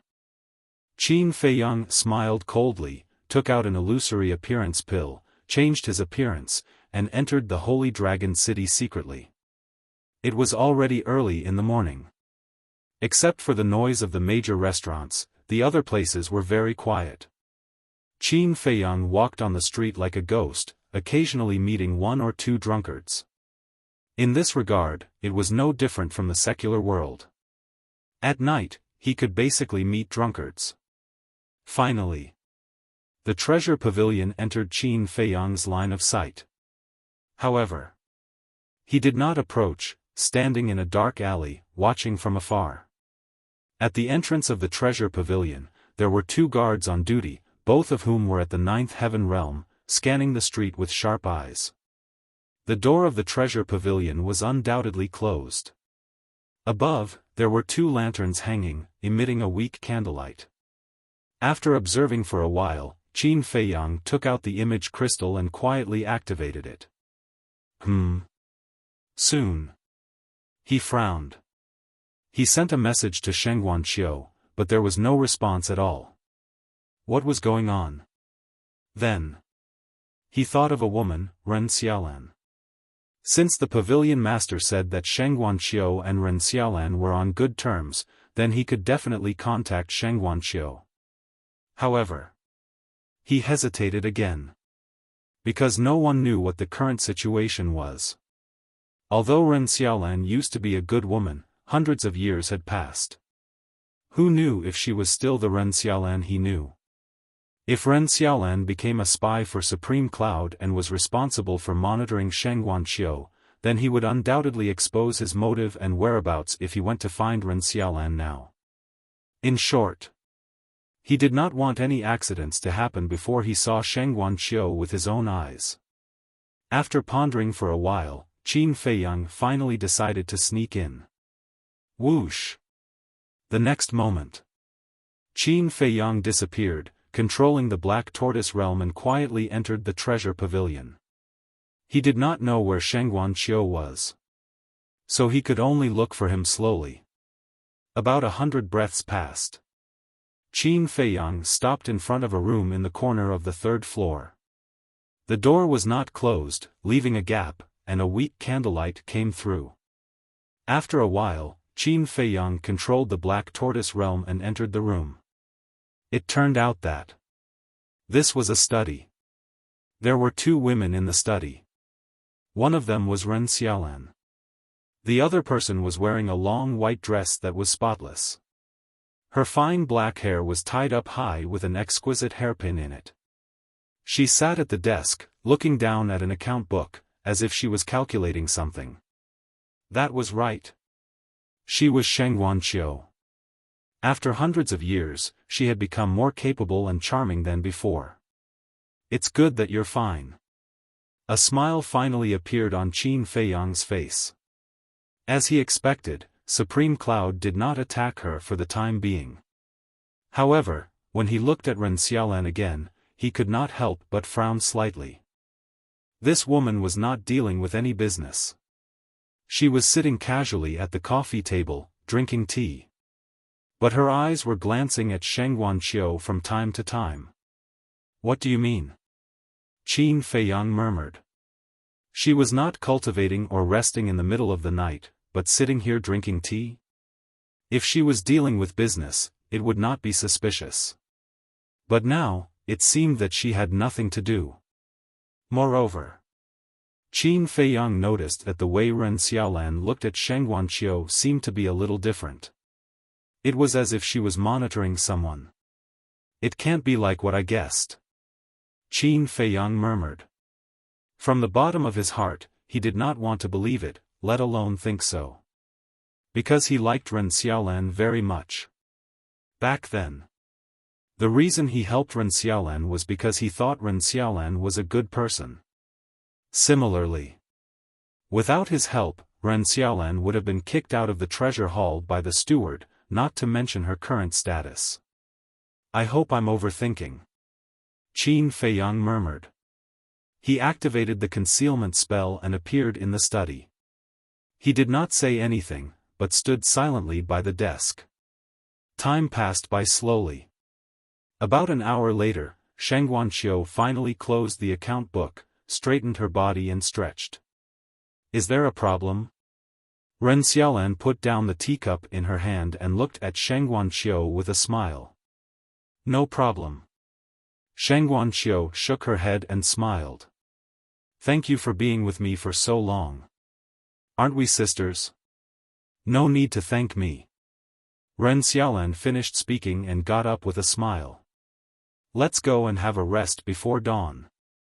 Okay. Shengguanqiu nodded. She got up and blew out the candle on the table. Then she left the study with Ren Xiaolan and went downstairs. At the top of the stairs, Ren Xiaolan suddenly said, Sister Shengguan, tell me honestly. Are you staying in Shenzhou because of Qin Feiyang? Shengguanqiu blushed and did not answer. Every time I ask you this, you don't answer. Ren Xiaolan shook her head helplessly. There's nothing to say. Shengguanqiu shook her head. Is there nothing to say, or are you embarrassed to say it? Ren Xiaolan joked with her. Shengguanqiu blushed even more.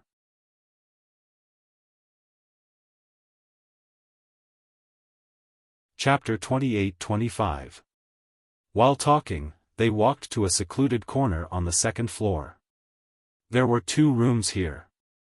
Ren Xiaolan smiled and said, See you in the morning. See you in the morning. Shengguanqiu nodded. They each entered a room and closed the door. As soon as they entered the room, a cold light flashed in Shengguanqiu's eyes. Qin Feiyang was also in Shengguanqiu's room. The room was not very big. There was a bedroom, a living room, a practice room, and a washroom. It was about 100 square meters, but it was very cozy. There was a faint fragrance of flowers in the air. In the 4 corners of the living room, there were pots of blooming lilies as white as snow. Suddenly, Qin Feiyang felt a chill down his spine. The chill came from Shengguan Qiu's eyes. Qin Feiyang turned and looked at Shengguan Qiu suspiciously. What was going on? Not only was there a chill in his eyes, but his face was also a little gloomy. Sigh. After a while, Shengguan Qiu sighed softly and walked to the washroom. As he walked, he undressed himself as well. Obviously, she was going to take a bath. Don't. Qin Feiyang quickly transmitted the voice to her. Shengguan Qiu was suddenly alerted. She turned and looked around in surprise. Qin Feiyang turned back to his original appearance.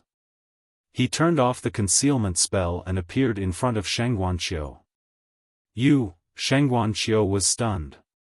She quickly tidied her clothes and her cheeks were burning. Well, I really didn't see anything. Qin Feiyang's expression was also extremely awkward. He really didn't see anything because Shengguan Qiu had not taken off her clothes. Shengguan Qiu lowered her head and her cheeks were red. It took her a while to come to her senses. Then, she looked up at Qin Feiyang and asked, "Aren't you in the hell of Hades?" "You're back." Qin Feiyang smiled faintly. Shengguan Qiu looked at Qin Feiyang. Qin Feiyang shook his head helplessly. He took out a Heaven's Eye stone to prove his identity. "It's really you." Seeing that the Heaven's Eye stone had no reaction, Shengguan Qiu's face was filled with joy. Qin Feiyang, however, had a trace of dissatisfaction on his face. He said, "You're doing fine in the northern region. Why did you come to the Divine Land?" Shengguan Qiu looked a little flustered. "Don't tell me that you stayed in Shenzhou for your dreams and ideals." Qin Feiyang said. "It's all about dreams and ideals. After all, the Divine Land is the holy land that everyone in the 4 major regions yearns to enter." Shengguan Qiu said stubbornly. Qin Feiyang looked at her deeply and asked, "Do you know your current situation?" "Of course I do." Shengguan Qiu nodded. "What? You know?" This time, it was Qin Feiyang who was rather surprised. "I didn't know at first. But one day, Ren Xiaolan and the chief pavilion master were communicating, and I accidentally overheard it. That's when I realized my situation." Shengguan Qiu said. "No wonder I felt a chill in your eyes just now. So you've already seen through it. So, Ren Xiaolan has indeed been bribed by the chief pavilion master to spy on you secretly?"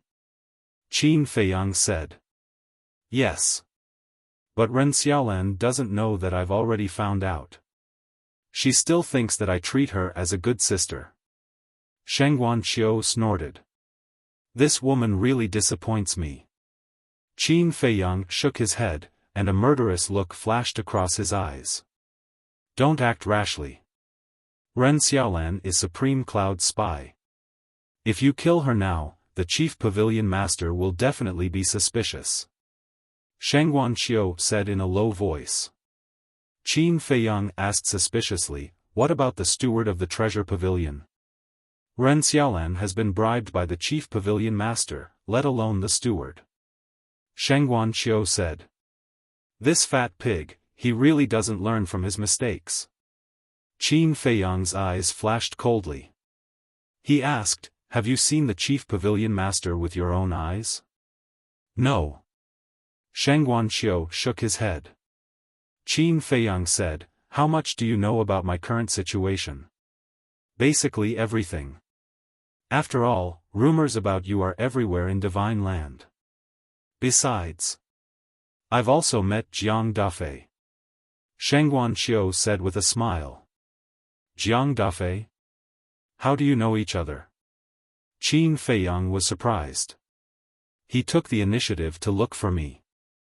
I heard from him that it was a man called Wang Ming who asked him to look for me." Shengguan Qiu said. "Wang Ming?" Qin Feiyang was shocked. You know Wang Ming?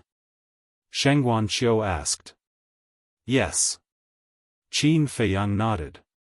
According to Jiang Dafei, Wang Ming asked him to tell me that the chief pavilion master wants to use me to deal with you. He also told me the reason.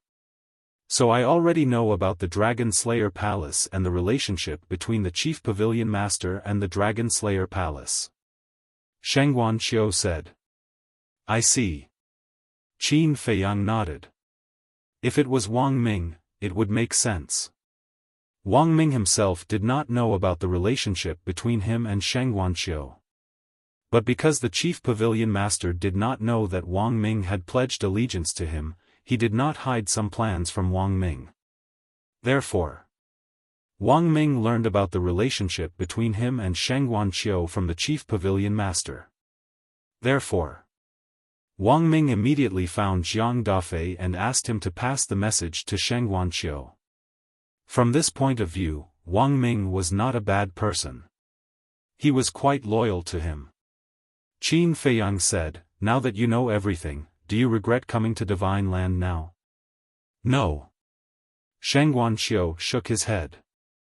Why is everyone more stupid than the other? Qin Feiyang was helpless. Don't misunderstand. I didn't come to Divine Land for you. I just want to do something big in Divine Land. I want all the women in the world to understand that we women can still live well without you men. So don't think about sending me back to the North region. Shengguan Xiu looked at Qin Feiyang with vigilance. Okay. As long as you are happy. Qin Feiyang smiled bitterly. He really wanted to send Shengguan Xiu back to the North region. Because Divine Land was too dangerous now. One careless mistake and he would be smashed to pieces. He did not want to feel uneasy. But now that Shengguan Xiu had made it clear, he had no choice. Hearing Qin Feiyang's words, Shengguan Xiu finally smiled. Don't be happy too early. Although I allowed you to stay in Divine Land, I didn't say that you could continue to stay in the treasure house. After all, I promised your master to take good care of you. You can leave the treasure house for now and stay with me. Qin Feiyang said. You've met my master? Shengguan Xiu was stunned. Yes. I just came back from the North region. Qin Feiyang nodded. You came to find me after you came back from the North region? Shengguan Xiu was happy to hear that.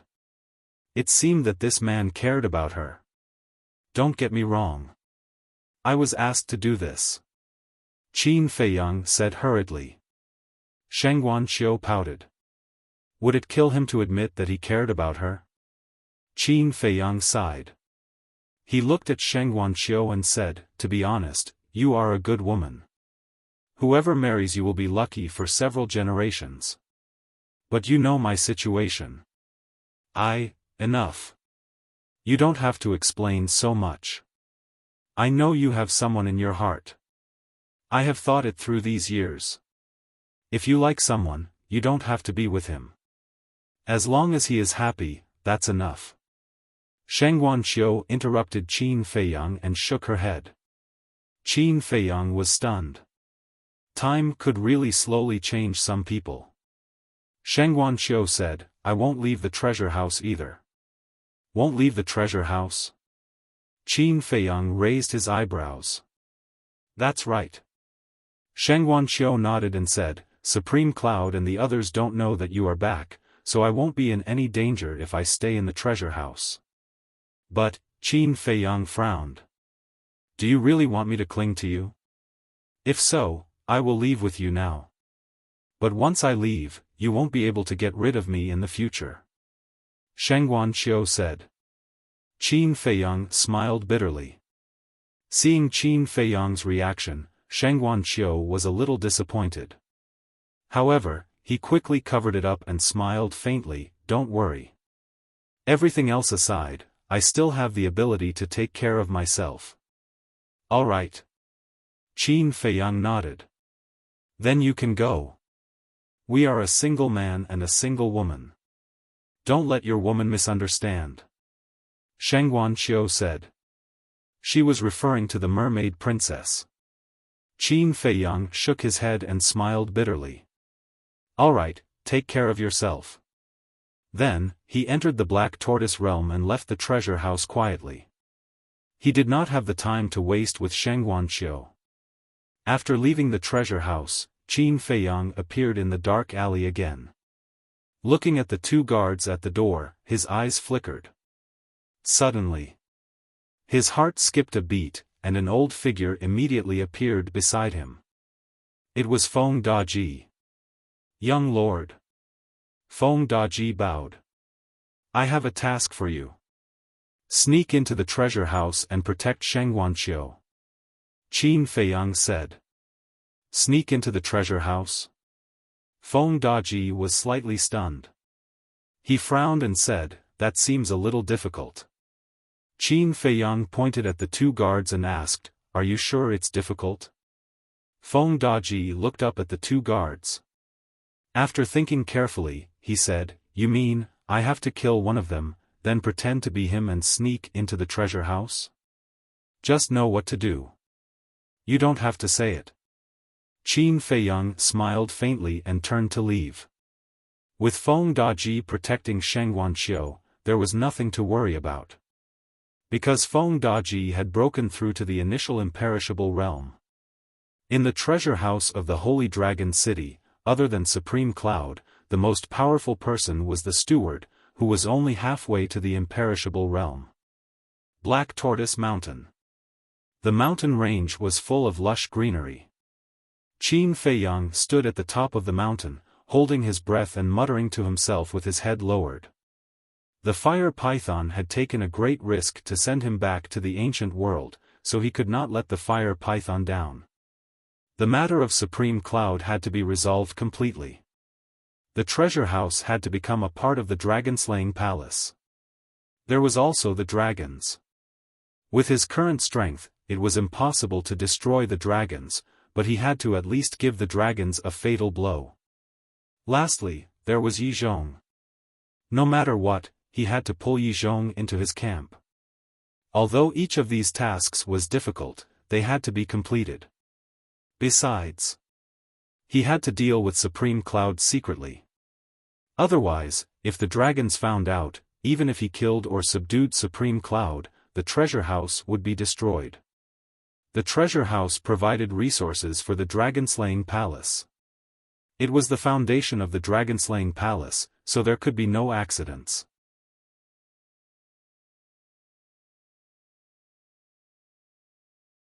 Chapter 28-26. At the same time. The Dragon God Palace. The plaza at the entrance. An old man with white hair sat cross-legged in the middle of the plaza, his aura unfathomable.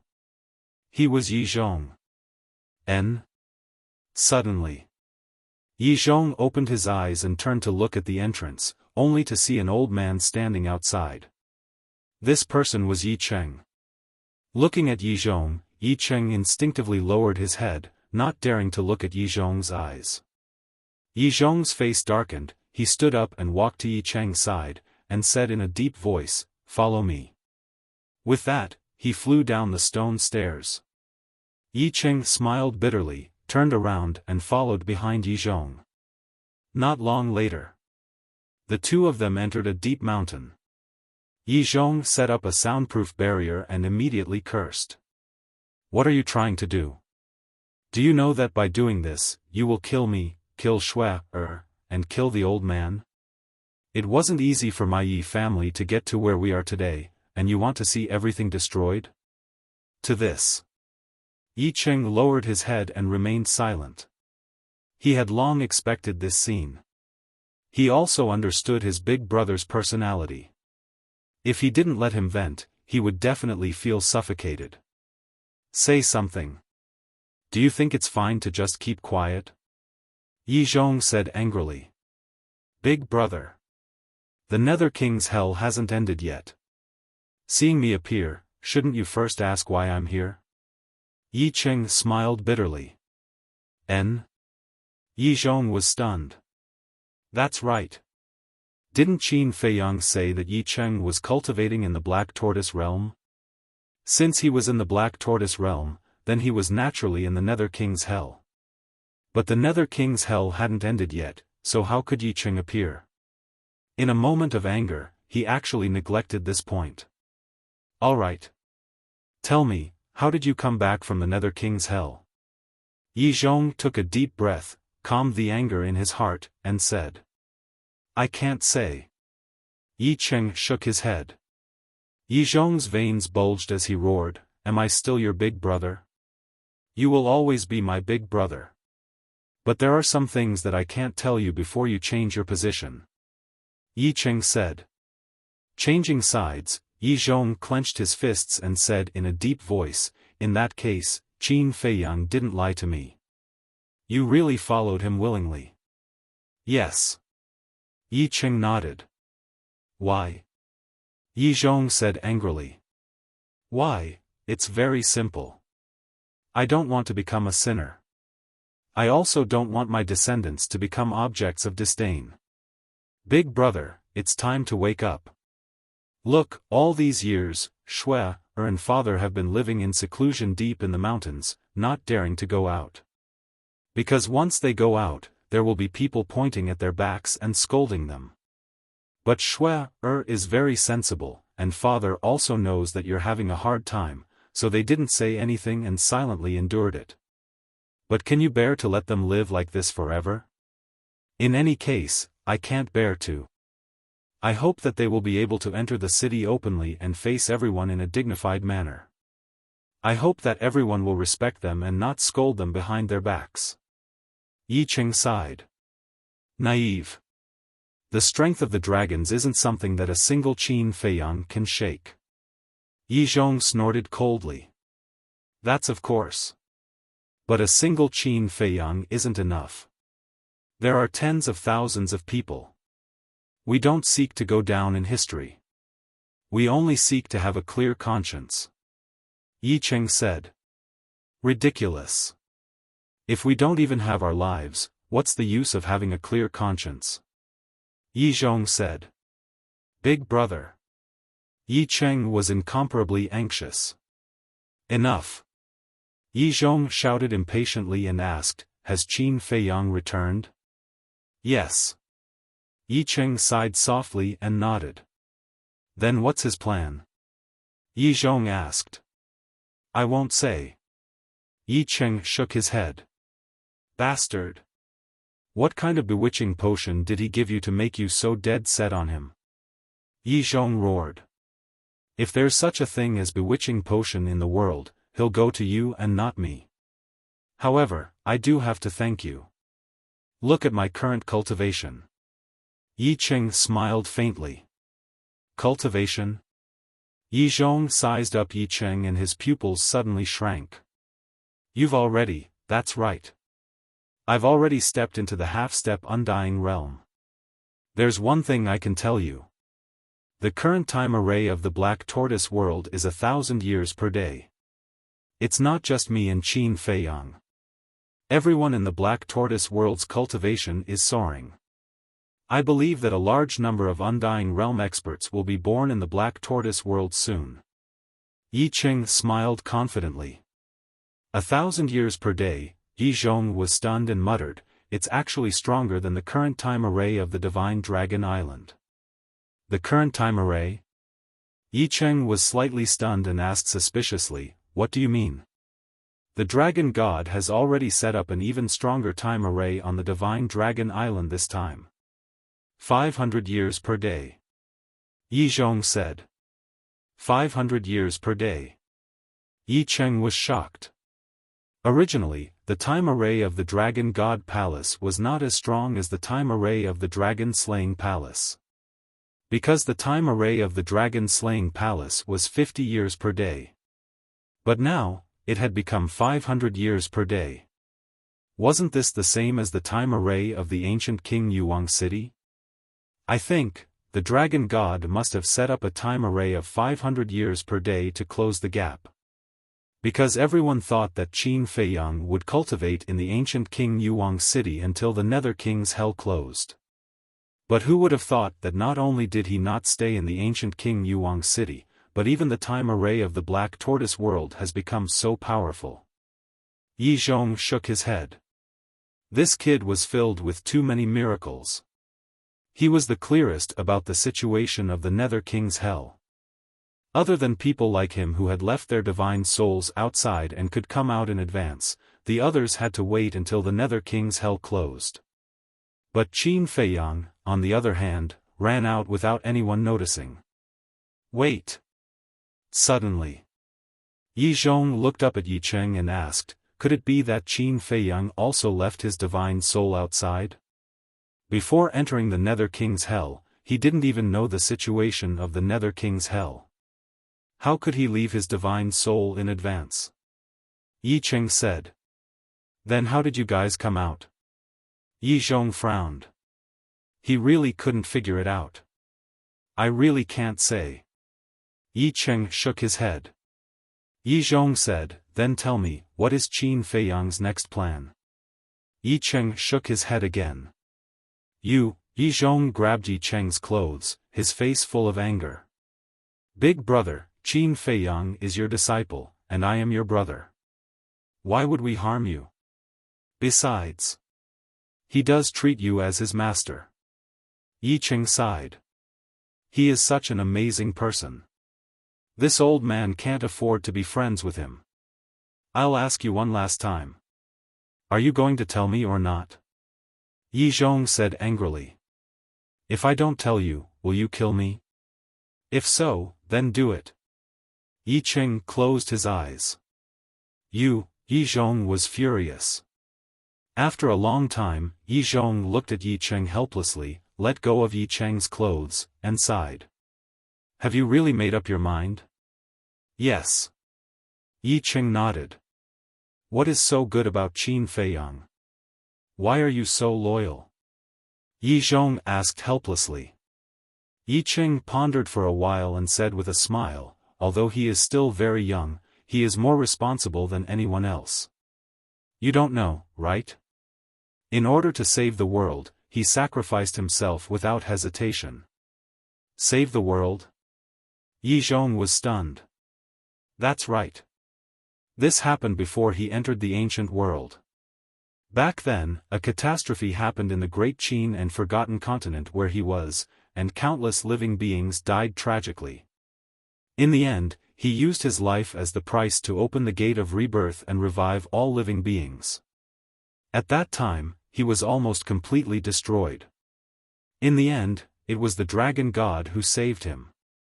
Yi Cheng said. The dragon god saved him? Yi Zhong looked at Yi Cheng in a daze. That's right. I believe you already know that the dragon god and Qin Feiyang have known each other for a long time. When he was in the Nether King's hell, Qin Feiyang barged into the mythical forest and clashed with the dragon god. Yi Cheng said. But why is that?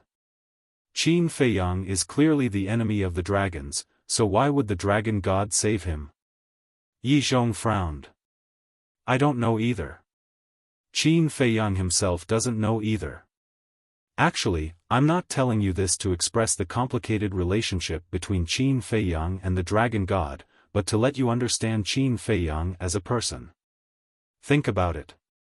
In this world, who would be willing to sacrifice their own life to revive those unrelated living beings? But Qin Feiyang is willing to do so. From this, it can be seen that he is a very responsible person. To be honest, in this aspect, even Qin Badian can't compare to him. So, if the dragons are destroyed in the end and the ancient world is ruled by Qin Feiyang, I believe that whether it is humans or beasts, they will all be treated fairly. Yi Cheng said. Yi Zhong was silent. I'm not lying to you. All of these things really happened, Qin Wentian said. A young man like Qin Feiyang is worthy of us following. Moreover, whether it is me or Feng Daji, although we follow him, he has never treated us as subordinates. We are friends and family together, and we are very harmonious. Yi Cheng said. Yi Zhong continued to be silent. There is one more thing. You now know the relationship between Qin Feiyang and Nine Heavens Palace. Because Nine Heavens Palace helped Qin Feiyang before, Qin Feiyang returned this time and gave Nine Heavens Palace a total of 108th order divine level crystal veins and soul lines. There is also the 10,000 deity art and divine weapon. Yi Cheng said again. He knew that his big brother had begun to waver, so he put in more effort and told him all about Qin Feiyang's character. 8th order divine level soul line and crystal vein. Yi Zhong was shocked. Yes. Even the dragons wouldn't be willing to give us a soul line and crystal vein of this level. Look at this Qin Feiyang. Without saying anything, he directly gave us 100. This is his character. Kindness must be repaid. Such a young man, isn't it good enough? To have such a disciple, shouldn't you feel proud? Yi Cheng asked. Hearing these words, Yi Zhong's expression clearly showed that he was in a dilemma.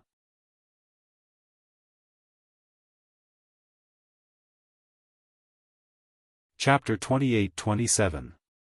Yi Cheng asked, Big brother, are Shui and father still on Divine Dragon Island? Yes. Yi Zhong nodded and said, 500 years in a day. Of course, I will let them continue to stay on Divine Dragon Island. You can't do that. Yi Cheng hurriedly said. This is for the good of Shui and father. What's wrong with that? Yi Zhong couldn't help but frown. If there was no Qin Feiyang, this would indeed be a good thing. However, the current situation doesn't allow Shui and father to continue staying on Divine Dragon Island. Yi Cheng was extremely anxious. What do you mean? Yi Zhong frowned. I won't hide it from you.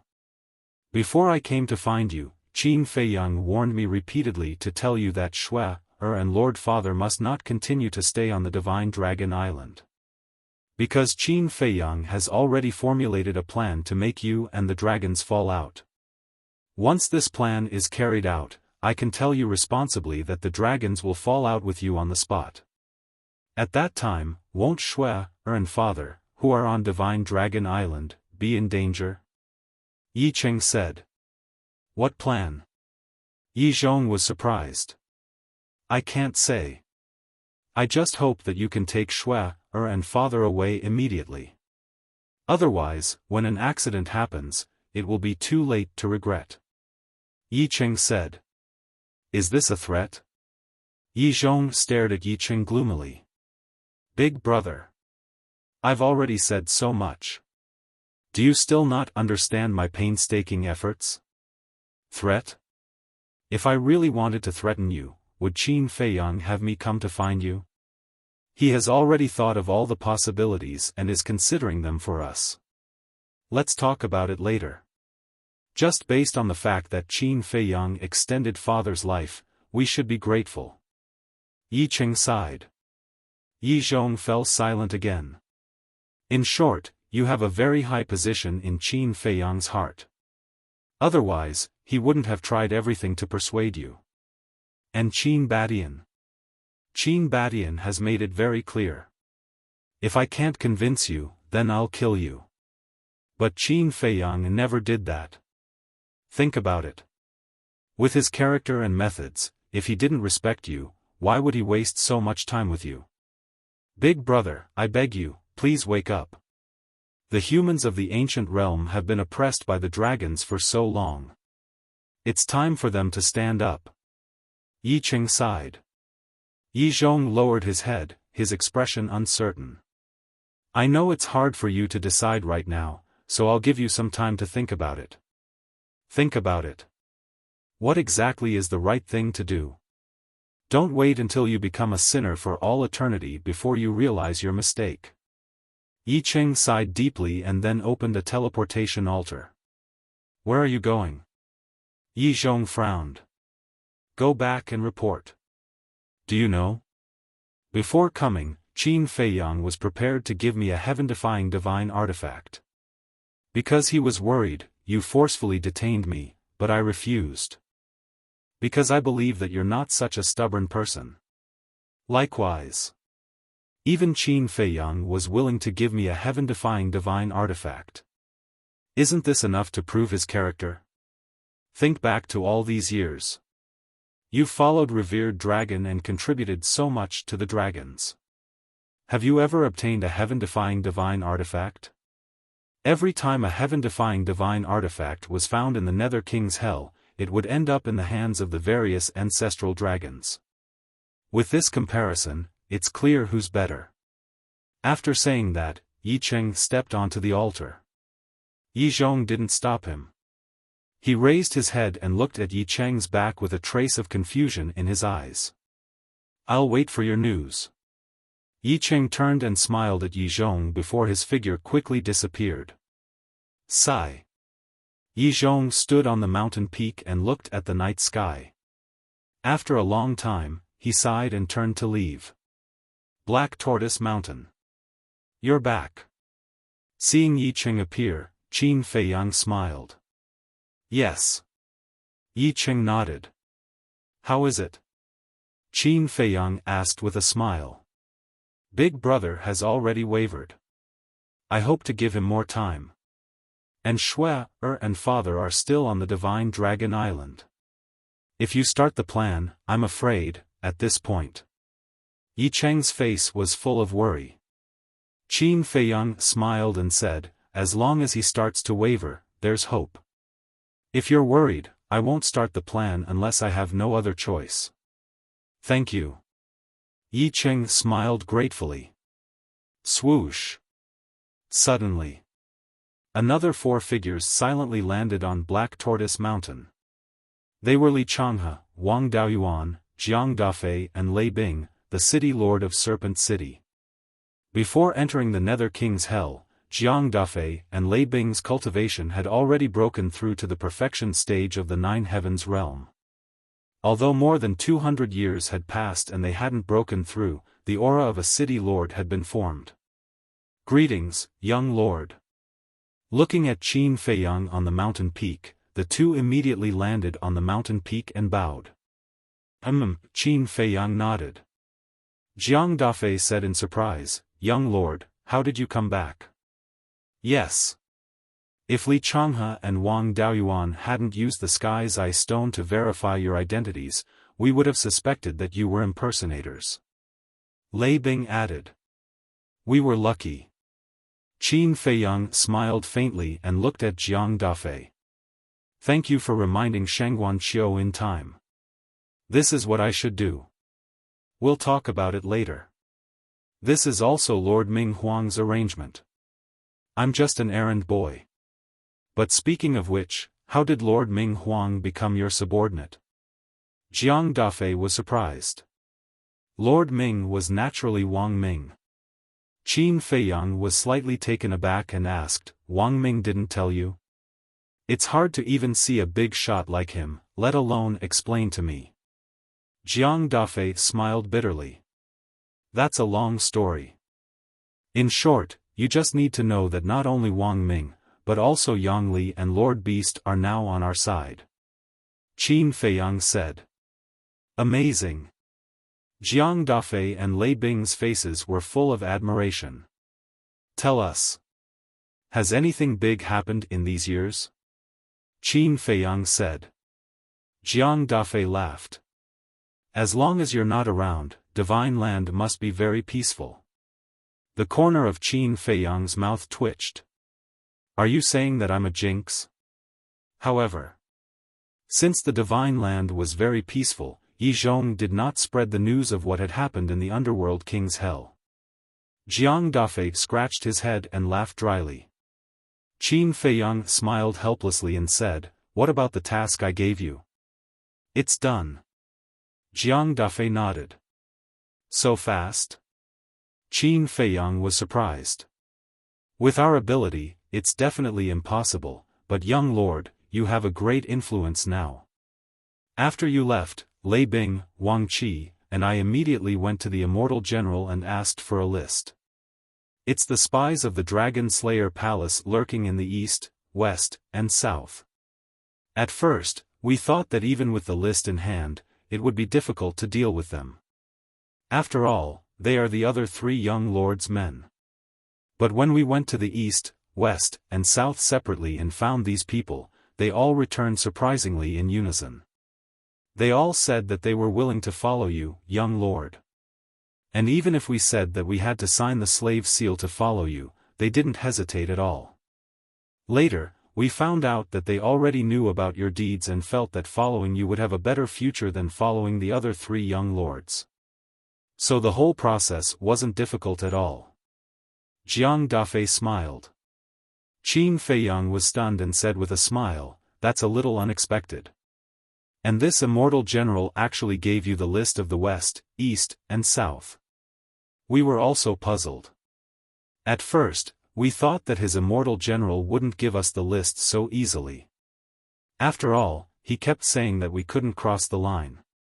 But in the end, when we asked, he didn't hesitate at all. I really don't understand what he's thinking.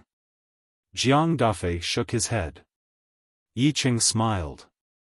I think it might be Qin Badian and Lu Zhengyang's idea. I think that's the only possibility. Qin Feiyang nodded. Looking at the 2 of them, he continued to ask, then, did my 2 ancestors make a move against the people under Venerable Cloud and Venerable Beast's command? We don't know about that. Because even if they did, they would secretly suppress them inside the Dragon Slayer Palace. After all, this isn't a small matter. If something happens, it won't be good for anyone. Jiang Dafei said. That makes sense. Qin Feiyang nodded. It seemed that if they wanted to understand the situation, they would have to find Wang Ming, or directly find the 2 ancestors. Wait. Divine generals should know about the situation as well. Qin Feiyang looked at Jiang Dafei and said, contact the divine general right away. Okay. Jiang Dafei took out an image crystal. Buzz. Before long, a masked man in black armor appeared. Young lord? The divine general's eyes were full of astonishment. Wasn't this young lord in the Nether King's hell? What was going on? Qin Feiyang said, tell me about the current situation of the Dragon Slayer Palace first. Wait. The divine general stretched out his hand and frowned. Let me verify your identity first. Qin Feiyang helplessly took out a heavenly ice stone. Seeing no reaction from the heavenly ice stone for a long time, the divine general's astonishment grew even stronger. There was no problem with his identity? Strange, didn't Wang Ming say that the Nether King's hell wouldn't close for 1,000 years? It had only been a little over 200 years. How had Qin Feiyang escaped from the Nether King's hell? Qin Feiyang put away the image crystal and said, we'll talk about me later. Tell me about the current situation of the Dragon Slayer Palace first. Yes. The divine general came back to his senses and responded respectfully. He shook his head and said, the current situation of the Dragon Slayer Palace hasn't changed. No change? Qin Feiyang frowned and said, I remember the ancestor said that after Venerable Cloud and Venerable Beast entered the Nether King's hell, they would seize control of the treasure pavilion. Why hasn't there been any change? That's indeed their plan. But there's one thing they didn't expect. Venerable Cloud left his soul outside. Think about it. If we force a move, will Venerable Cloud just sit there and wait for death? Definitely not. Maybe they will even jump over the wall in desperation and seek refuge with the dragons. In that case, wouldn't the Dragon Slayer Palace be destroyed? That's why they haven't dared to make a move. The Divine General sighed. You're tuning into the Xiaofan's Wuxia Tales YouTube channel. Don't forget to subscribe and join us on this journey to catch the most captivating stories.